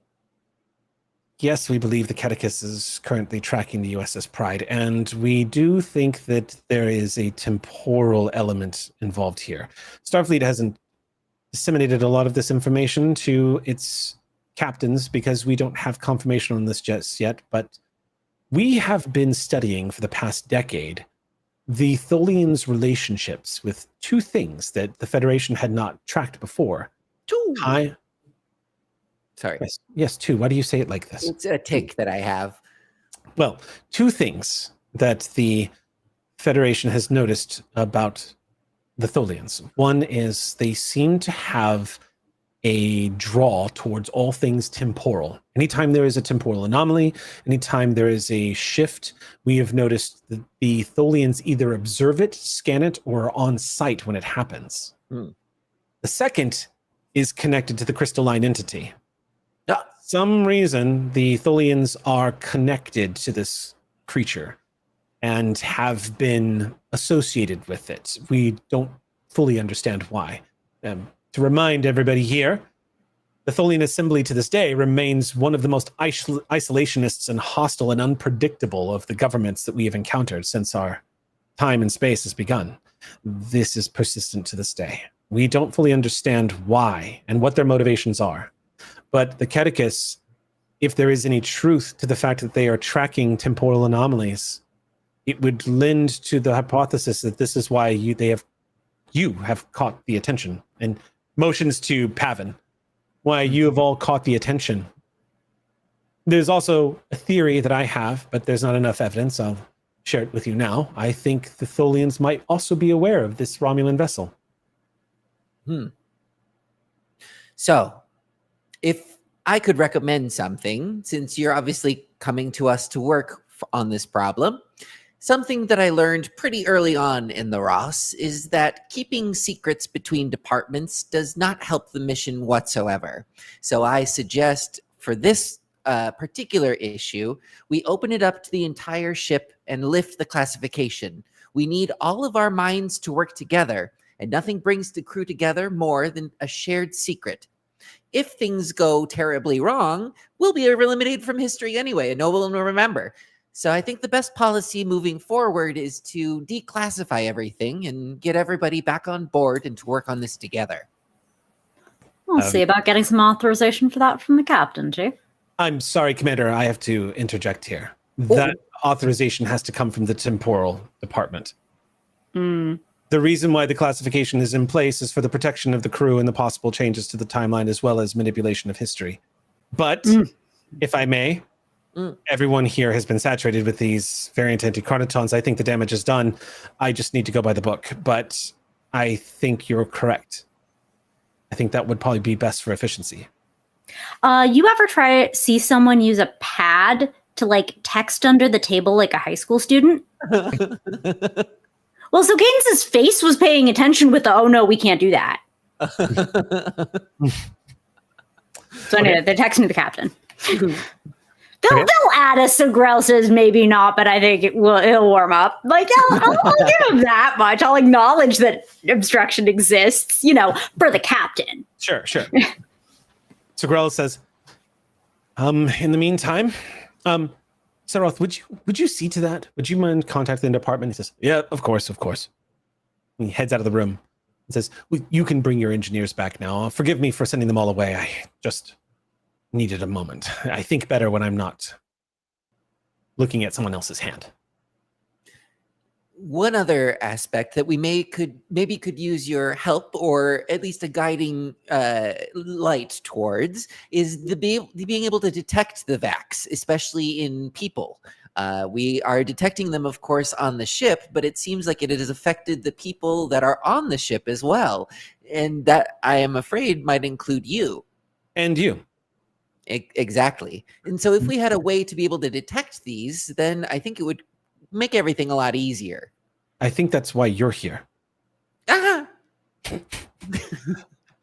I don't know what they've told you, Chief, but we don't know anything about these variant antichronotons. This is a new discovery for Starfleet, and the Pride pretty much knows what we know.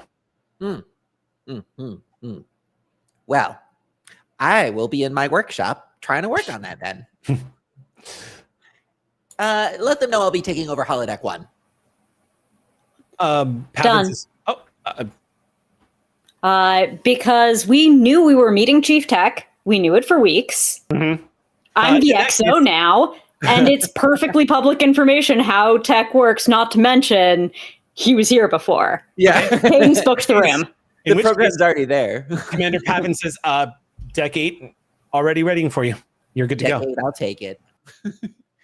Has it been made clear to Tech that like the people of the Pride are now connected to the Pride itself because of these chronotons? Was that said? No. I didn't think implied, but it hasn't been flat out. I don't think it has been. I don't think we have told Tech that. You may have read it on the pad. I think any useful amount of exposition shall have been on the pad. If we. Okay, so then this is for Xander. Yeah. Yes. To know, yes. Anyone who has been on the Pride, we think, is now linked to the fate of the Pride. You are filled with pride. You're filled with pride. Well, I don't remember. Eric may have to exposit better than I can, but it was something to the effect of like, if we fail and the Pride falls out of existence, whether or not you are on the ship with us, anybody who is linked to the Pride like this is also going to like vanish from us. Is that kind of the gist, Eric? Yeah, pretty much. Anybody like it? What was it's all theoretical, Right. It's not. Nobody knows for sure. It's all just out in theory. But if there is an element to this where people are blinking away, if the Klingon situation is as bad as it seems, then it could mean that the timeline could be altered. Mm-hmm. These anti-chronotons are literally changing the events of time, and because anti-chronotons by their very nature flow backwards through time, it's vicious in that they can literally erase events that happened from any point in time. So in other words, Tech, if you happen to fall victim to this and are erased, you were never the chief engineer of the USS Ross. Don't do that, Eric. Yes, I brought you back into this game because I want you to earn your right to stay in memory. Get dusted. Yeah. So yeah, but it's all theory. Again, this is nothing has been rolled and discovered yet. This is all theory. Right. Oh, and so with that being said, I would like to set up a task in my workshop to an extended task if we're still doing I've already got that ready. Yeah. Yep. As to uncover the mysteries behind the Vax. That's I literally have written big mystery. Yay! Because I was like, what would Xander call it? Well, there we are. There you are. But yes, you can absolutely do that. I'm gonna give you all the information about this extended task because it is a whopper. Oh. Okay, so Not an opera. No, although I prefer it. Okay, so scientific method. The stats in question here. Yes, I've set this up for the attribute to be control because of the fine control, like the precision work that you were doing. But if you want to make a case for insight, nope. Nope. Okay, cool. So it's control.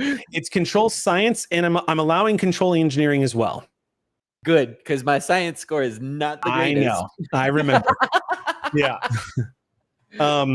Okay. So the difficulty is 4 on this. And the resistance on this task is 3. Okay. You Yeah. should have at least 1 momentum from Sam from Cadence being in the scene. Hi, I'm close knit. Mm-hmm. I perform crochet. Nice. And the whopper part, considering what is at stake, what you would be learning, and what you are trying to uncover based on just this information that you have, and that it's a new field, the work track, the progress needed is 20. It's the biggest work track I've ever laid out in STA, but it is 20 work track to get this thing down. Now, the good news is it's technically not timed so long as these Vax are not excited again. If you don't, you don't feed them after midnight or pour water on them, you should be fine. Everybody get really, really bored. Do you like excitement?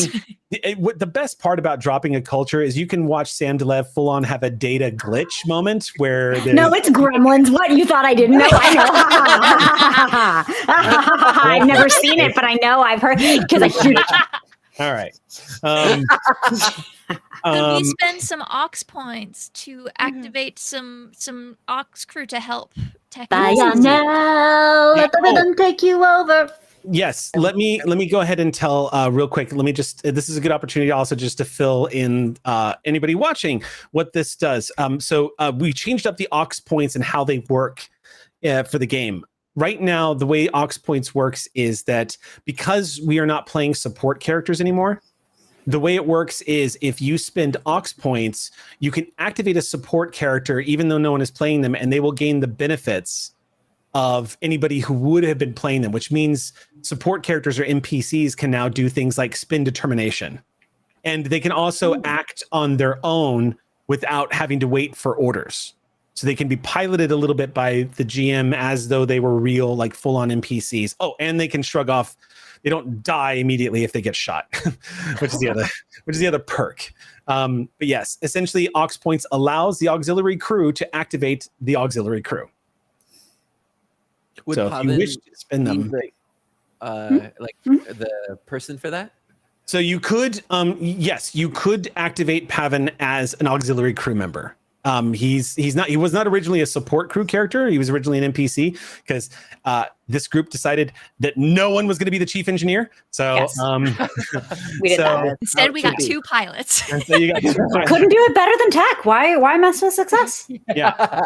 So, but yes, you can spend that, and then I'm going to call for a roll, and there will be a showdown at high noon. 8. I think there's one more. I need a magnitude. There's Was no, 20. there is actually no magnitude.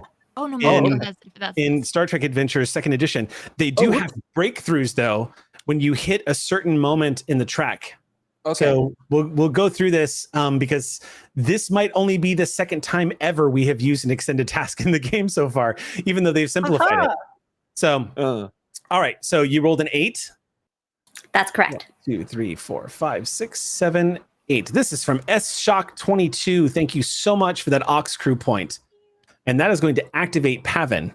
Let me just pull up Pavan's character sheet here real quick, because Pavan is definitely going to spend a determination at the top to try to get a critical success stuck on here. Okay, so do we have, what's his? No, the problem is as a support character, he only has a single value he can call upon. And it counts. Never stop questioning. Honestly, also, this is our directive right now. It is true. It is a brat. Yeah. So he can call upon that. And I'm going to go ahead and just to get this out of the way, I'm going to make a quick roll for him so that I can. Just to check, what momentum are we at for now? I have 2, but that might not be right. 1? I think we should be at 1. It's been a new scene, but we'll always start with 1 if Sam or if Cadence or Tayan are in the scene. Copy. But we only have 1 right now, so we have 1. Got it. Okay, let me see his focuses. Maintenance specialist in emergency repairs, impulse fundamental, plasma energy systems. He does get a focus. Yay! Plasma energy systems absolutely counts as a focus. All right, he's going to roll 1 die because he's assisting. So let me just roll his die to see if he successfully. Okay. I rolled a 1. Ooh! And and he spent a determination. Yeah. Oh, then I didn't have to roll because the determination spend actually replaces the die roll. Well, still, congratulations, Pavan. Yeah. So there's going to be a Confirm that critical critical. success on that. Yeah. Okay, so here's let's just do a quick run through, and then as soon as we do this roll, we're just going to do 1 roll in because I want to cut back to Bejor because there's a lot going down there. Yeah. Okay, so you're going to roll against the extended tasks difficulty, which we have established that is at 4. Mm-hmm. And your impact is equal to the department you used in your task for the roll. And I'm guessing your engineering is 5. 5. Yeah, because you are maxed out. Yeah. So, which can be modded further with talents and any other factors. If your task roll was assisted by the ship, which it will be, then you can use the ship's department instead. You don't have to do that, though. Okay, so whoever wants to roll for the ship. All right, I'm feeling saucy. Let's do it. Yeah, Captain. Okay. All right. Okay. Okay, everybody, what was Noir's mistake? What did No, you do? it hasn't happened yet. Wait for it. He hasn't rolled yet. He hasn't even rolled yet. He What? hasn't rolled yet. Roll pride. Yay! And I We'll think give it the more ship time. is feeling it's especially gay because it rolled a 1. Happy pride. Pride. Oh, because the pride's happy. Yeah. I am putting it in the discords. Oh, I love our grandpa. Okay. Would my focus of subspace theory or warp field dynamics maybe help in this? Warp field dynamics would help. Yes. Okay. Do you have any talents that increase your impact by chance? Cautious engineering, but I didn't spend that ahead of time. I'm going to save that a bit with the 1 momentum. Because I have a 4, but the difficulty was 4. There it is. Oh, but we got extra from the ship, so we will go over. Yeah, we've and got 4 already. cautious comes into play if you've spent a momentum. Which we didn't, because we only have the 1. You didn't. Okay. Oh, you had Yeah. asked. Okay. Also, let me just point out that the number of successes you rolled actually don't matter unless you're burning momentum, because all you need to do is beat the difficulty. But I thought everything over counts towards the work track. No, so the way it works now is the amount you chop off the work track is equal to your department rating. Oh right. So, Yeah. You said that, but it didn't register. Yeah. So it's like been simplified so that basically I see. The only problem is that burning momentum now will help you basically add to chopping down that work track a little bit. Okay. So because the resistance on this is 3. So it means you after those impressive rolls, it means you only basically got 2 knocked off the work track. Right. Because you beat you don't have to worry about you beat the difficulty, so that you apply the apartment. Yeah, so you're gonna 5. Yeah, so 5. So how many successes did Tech roll? 4 total. 4 total, and then you got 2 from our NPC and 2 from the ship. Right. So y'all should be maxed out on. So 4, so 2, so 4. So let's see. So 5. So we have 4 momentum. The difficulty was 4. Okay. Right. Plus the one that you did not spend, so we're at 5 momentum. 5.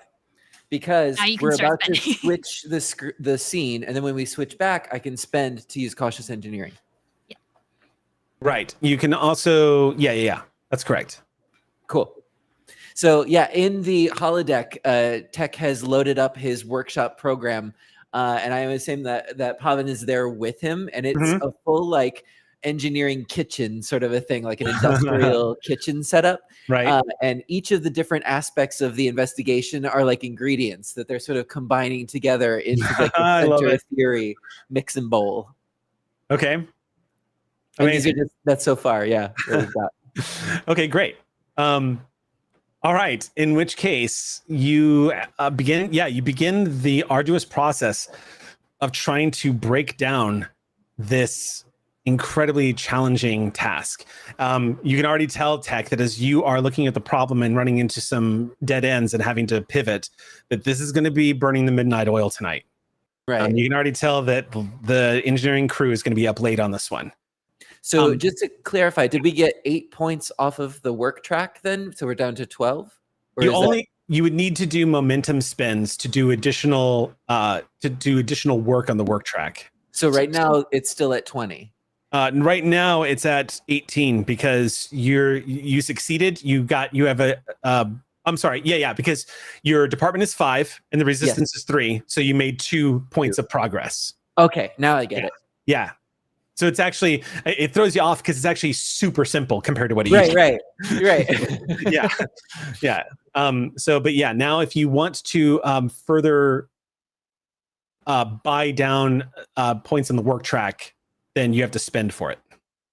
I'll spend 2 momentum if that's okay, because we have 5 right now, and then knock it down to 16. Okay. Because potentially next time, if we get at least 6 off, that would do a breakthrough. So during an additional task, you can add 1 to your impact per 2 momentum spent. Got it. So I'll do the 1 for 2 momentum. So we're at 17. Okay, you're at 17. And that's how extended tasks work now. I'm just going to say we're going to lose momentum and come back. Should I just spend it? I was like, spend it. Combust them if you possess them. Yeah. Yeah. Drop us down to 1 momentum. And then I'll spend 4 momentum and we'll go down to 16 for the work track. Okay. And we have 1 left. Okay, so you're going to add an additional chop down on the work track. So you've taken 4 down now. So you were, yeah. That's right. More salt. So you are now at 16. Okay. All right. As this is happening, we're going to cut to Bejor, down planet side. We have 2 officers that are still down. Y'all, have you stayed at the convention or have you left and are headed to somewhere else? I believe we left, and if we're able, I think. I mean, it's not much of a pilgrimage because they could grab a shuttle to go if that's okay. But I think. Oh, sure. Yeah, you can beam to site as well. I think Igdil wants to visit the fire caves. Oh, okay. Yeah, that is Okay. I think visiting the last known spot of the emissary is a pilgrimage that he has been thinking of for some time. Mm-hmm. And he's just gonna look at Taeon. What do you know of Captain Benjamin Sisko? Not too much, Captain. I'd love to be enlightened, though. From all reports, a fine Starfleet officer, crucial during the Dominion War. My people regard him as something more than a captain, however. And this is where it is said that he returned to the prophets.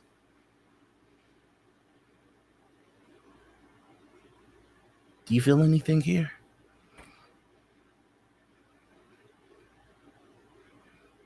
I will ask, do I feel anything here?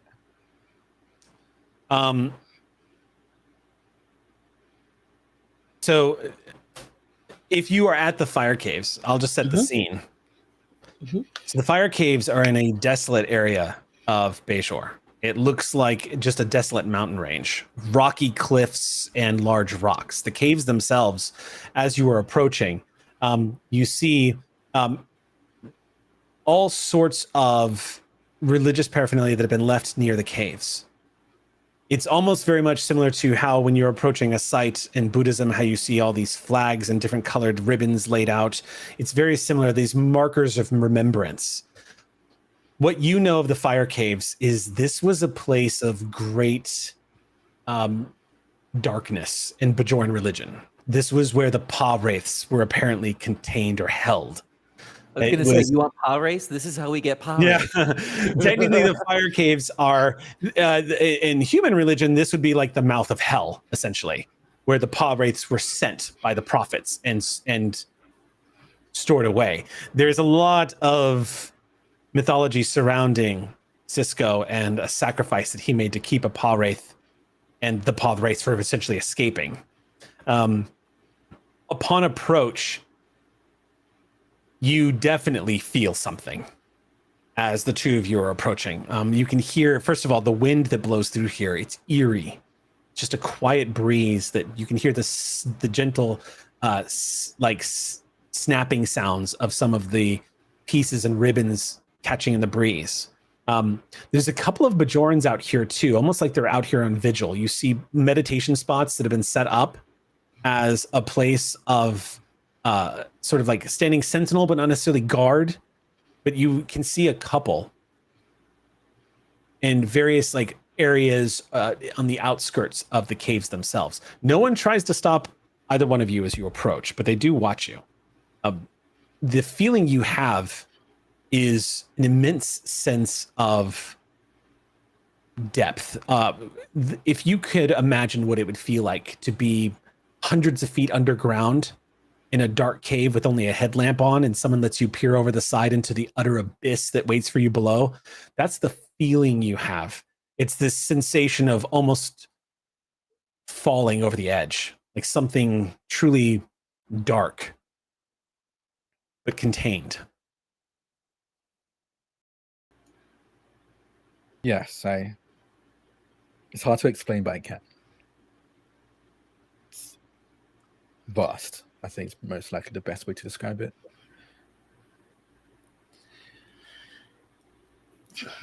We would say that a great evil was defeated here.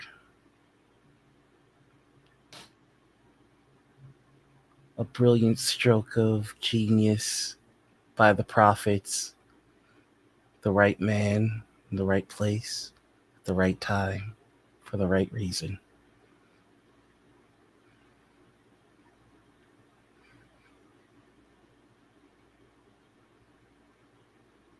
I often wonder if Sisko thought that the task before him was too big.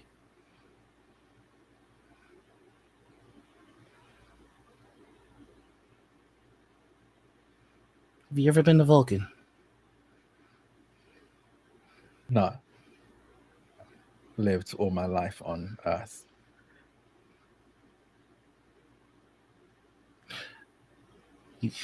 You spent your life living the home world of my mother. What's it like?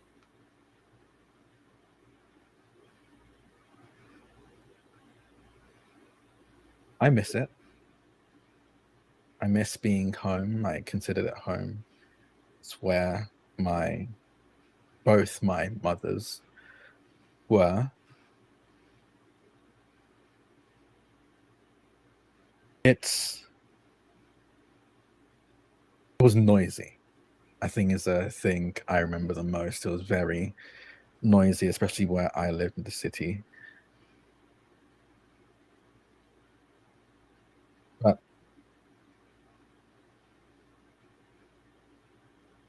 I thought about whether or not I wanted to visit Vulcan, especially when I entered the academy. I thought it'd be a great chance to. I don't really have any desire in particular. Earth was my home and is my home. I personally don't need anything else. But it's not lost to me that this is your home. It has a connection to you, deep one. It's deeper than I thought. I'm sorry, please. Oh, how does that feel, being here finally?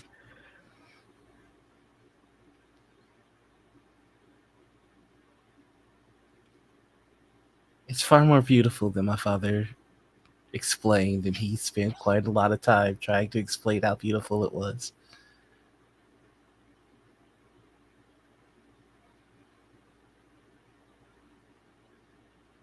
I haven't been looked at as the stranger that I thought I would. In fact, I haven't been looked at all.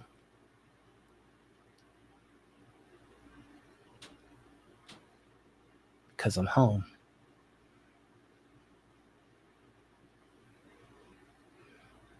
That's how it feels. Glad our path led us here then. Yeah. It is nice to know what we are fighting for. And I think he's going to look at the fire and against. I'm guessing you're out near like one of the encampments. Yeah. Do you think the task we're up against is too big for you, Captain? Certainly. Absolutely. But it is way too small for us.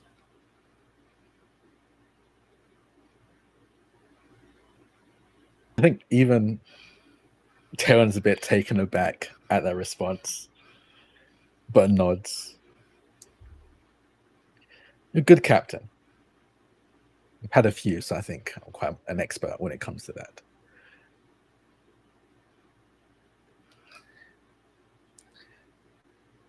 I will continue to work to maintain that. You ever think of it? Our ship, the Pride, oldest in the fleet, that's active at least. Everyone keeps telling me that she was meant to be mothballed. Everybody looks at our home like she no longer has a purpose.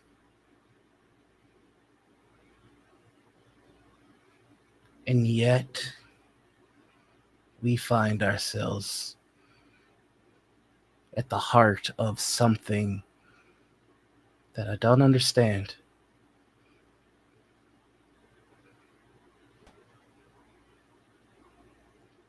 Family finding each other on our ship, not planned, not known. Old friends reconnecting.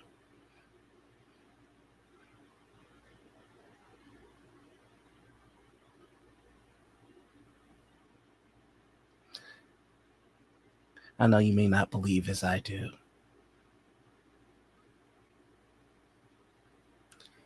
But it is said that coincidence is the language of the prophets.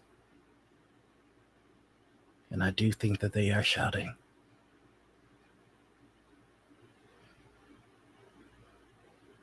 While I can't say that I believe the same way you do, I think it's very hard to deny what I'm seeing. So I can at least give you that.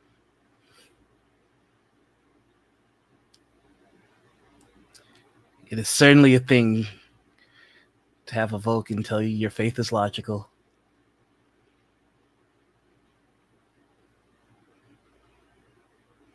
Probably not the best Vulcan for that, but you know, you'll take your wins where you can. I don't know. You're stabbing ghosts. I don't think I'd trade you for anything, Double Tap. What? Let's go. Something I heard Commander say. We should call him back. It's time to go home. I think I got. As you walk away, I call after you, like, double. People calling me Double Tap. I haven't heard this. As I walk after. Double tap down. Let's go. Let's go. Please take a point of non-mechanical inspiration for that. This is Captain Jared. Cadence, I'm ready to go to my other home. The communicator does not function. As you tap it, it does not make a chirping sound. It does not make a noise. It's like tapping a piece of metal. Nothing happens. Am I able to tell if it's the caves that's doing it? You're not sure. Huh. Looks like we're gonna have to make it start the hike the old-fashioned way. Is this odd? Can I? Does it seem like there's interference going on here? Natural or otherwise? Can I check for that in any way? Sure. How would you like to check for that? I ain't gotta do shit. I got my tactical officer on me. I guess I don't think there's any way for me to like fully check for that, but Well, do you have your tricorder or anything? yeah, I think if I can. You can if you spend momentum. Yeah, I'll spend momentum. Yeah, we have one in the scene because you're here. Then you can make it true that you just happen to bring your snazzy dazzy tricorder. Yeah, I think just on instinct, after seeing the captain ahead of them like tap it and probably hearing that lack of anything reaching the other end. When you tap your communicator, it does not make a sound. No, it doesn't function at all. When you flip open your tricorder, the first thing you notice as you look upon it, to Aeon, is it detects 3 life forms, and 2 of them are you. The others in the encampment are not showing up on the tricorder. I'll place a hand on the captain's shoulder, and I don't think I even say a word. I'll just show my tricorder to the captain. They watch you. They don't say anything. The Bajorans that are sitting in their sectioned off areas, dressed in their robes, are just watching quietly from yards and yards away. They say nothing. Shows the tricorder to you, Captain. They are not appearing. The 3rd life form, though, is located about 20 meters directly behind you.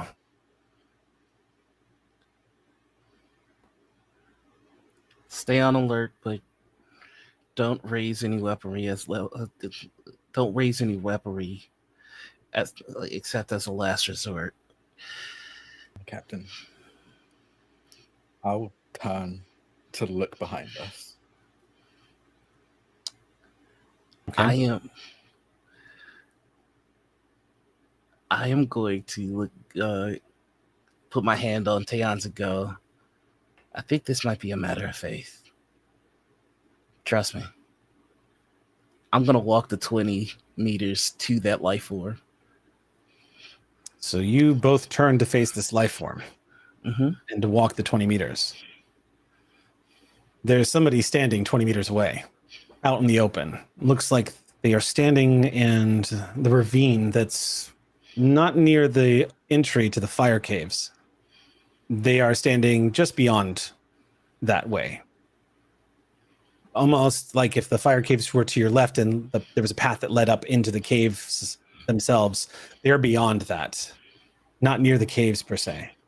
And as you continue to move, the moments you're experiencing will be etched in your memory, Captain. You remember the sound of the gravel underneath your feet as you were walking the stony path with your security officer who quietly is waiting to see who this is behind you.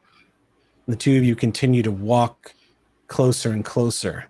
It becomes clear to you that whoever they are is a Bajoran. But you begin to feel a sensation creeping up your spine as you realize you know this man. He stands roughly 6 feet tall. He's a black man, a Bajoran. He's wearing the familiar clothes that he wore the very last time you ever saw him. You are looking at your father, Jaren. He stands neutrally out in the open, looking at you with somewhat an expressionless face. It becomes clear to you, to Aeon, that the captain knows this person. And it's also worth noting, once again, he is appearing on the tricorder as a life form. He's registering as he stands before you. You continue to walk forward, Jaren. He doesn't move. He simply waits for you. I think I continue walking and I say, Father, Starfleet would not heed you. So I became your shout. I return to you as captain. They will listen. He takes one step forward and stands in front of you. He cranes his head a little bit. He has patches of gray in his hair, in his beard. And he flashes you a warm smile. It's different than you remember it. When you last saw your father, anytime he smiled, he still had the war behind his eyes. He still carried those scars. But as he smiles at you now, Jaren, you don't see any trace of the occupation on his face or behind his eyes. And you realize his hand is touching your shoulder now as he looks you over. And he says to you, speaking to you, looking you up and down, says, "That's already happened. Look at you. Look at this fine uniform."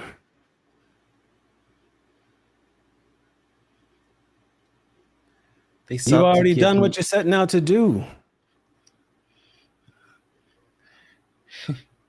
Yes.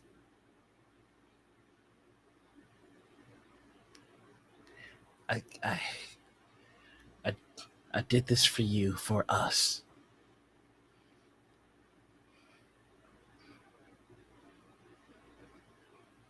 The smile begins to fade a little bit. And now what are you going to do?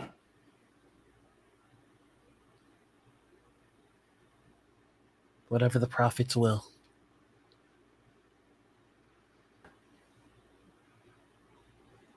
He nods and says, "Well, that is a truth, to be sure.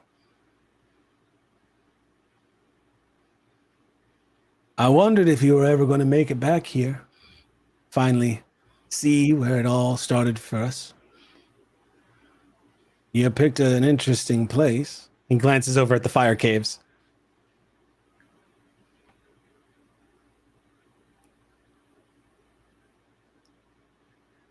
I did not know the best way back, so I followed in the footsteps of the emissary.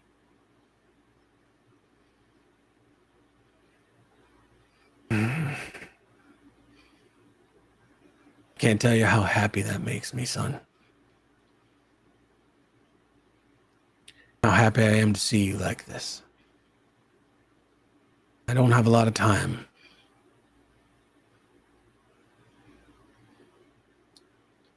So I'm going to tell you why it is you have that precious thing that you have that I gave you. You know what I'm talking about, don't you? I put my hand to the shard of the orb in my earring.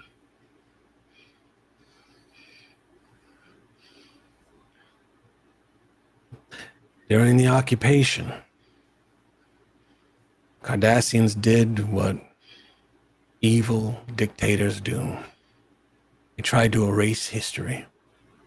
They attacked Bajoran cultural sites. Vedics hid the orbs to protect a future connection to the prophets. And the first orb Cardassians knew that they had to get rid of was the orb of restoration. The orb that would heal after the wounds had been made. They almost succeeded.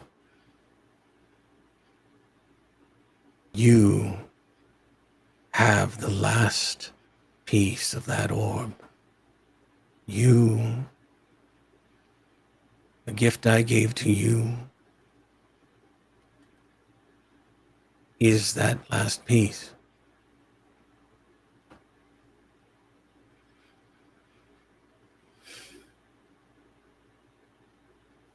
Prophets wanted you to have it, not me. It's part of their plan that I save it for you. I don't know the path you walk right now, son. What I do know is whatever it is you are doing, whatever path you are on, it is to heal and restore something. It is why the prophets wanted you to have it.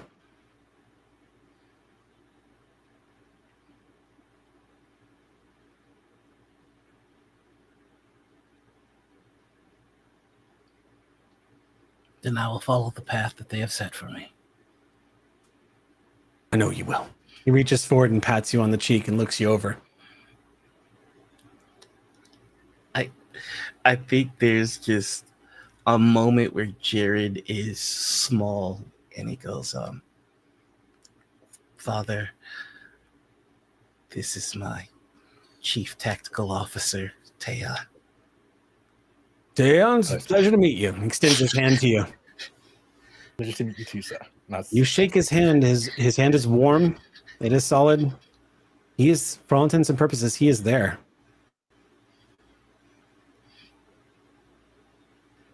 I hope it doesn't embarrass my captain to say, but you've raised a fine man. I don't know how I did it. I don't ever think I'll understand how it happened. But I think maybe you always had it in you. You and Mother ensured that would be the case. You see his face get serious suddenly, like he's listening to somebody who's not there. He kind of looks away for a moment and says, my time's up. Whatever it is you're doing, Jaren, a great, terrible wrong must be righted. Prophets see things beyond time. They do not live in the linear sense that we know. And they have said to me that something has happened that needs to be righted, and you will be the one to do it.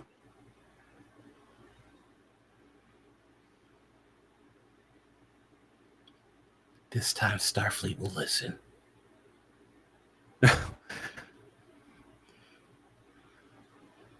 He runs his hands over your uniform like he's working on the wrinkles for a sec, kind of situates things and says, I think they've listened, finally. Captain. Father. Come here, boy. Come here. I think, Jared's just gonna cry. Like He also falls into your arms And you hear and feel his chest shake with emotion as he also cries.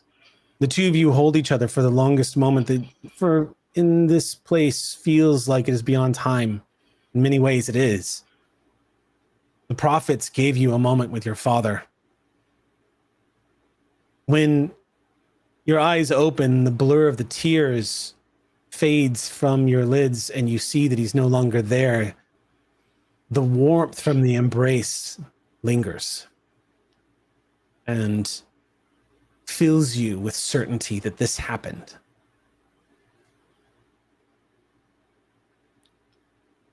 To Aeon, you can't explain where he went. He's just not there anymore. But if your captain asked you if you felt something before, you certainly do now. A presence was here. It almost feels like it pushes back that feeling of darkness you felt near the mouth of the cave. Both of you can't help but for a moment feel your eyes drawn to the skies, where beyond the fading suns and the deep blues, the celestial temple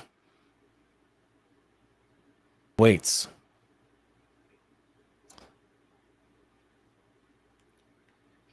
Commander, you asked me a question before. I'd like to revise my answer. It just got smaller. Someone needs help. Let's go. My captain. As we pull back, we watch these two leaving the valley. Determination and drive. The certainty and the stride.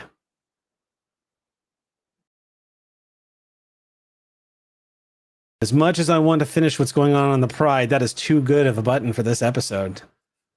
Xander, I know you are a very busy bee. If we can get you back, I will take you back. But for now, we can say that at least at the moment, Tech will be at work on this problem in the main engineering of the USS Pride.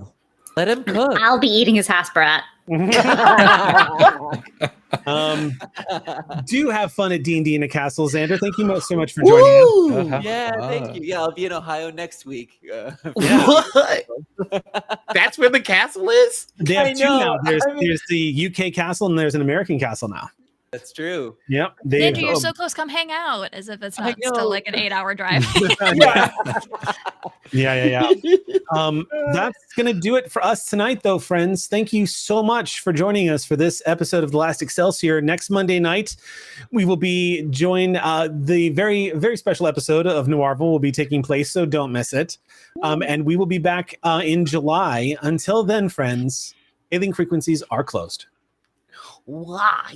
Get the kit.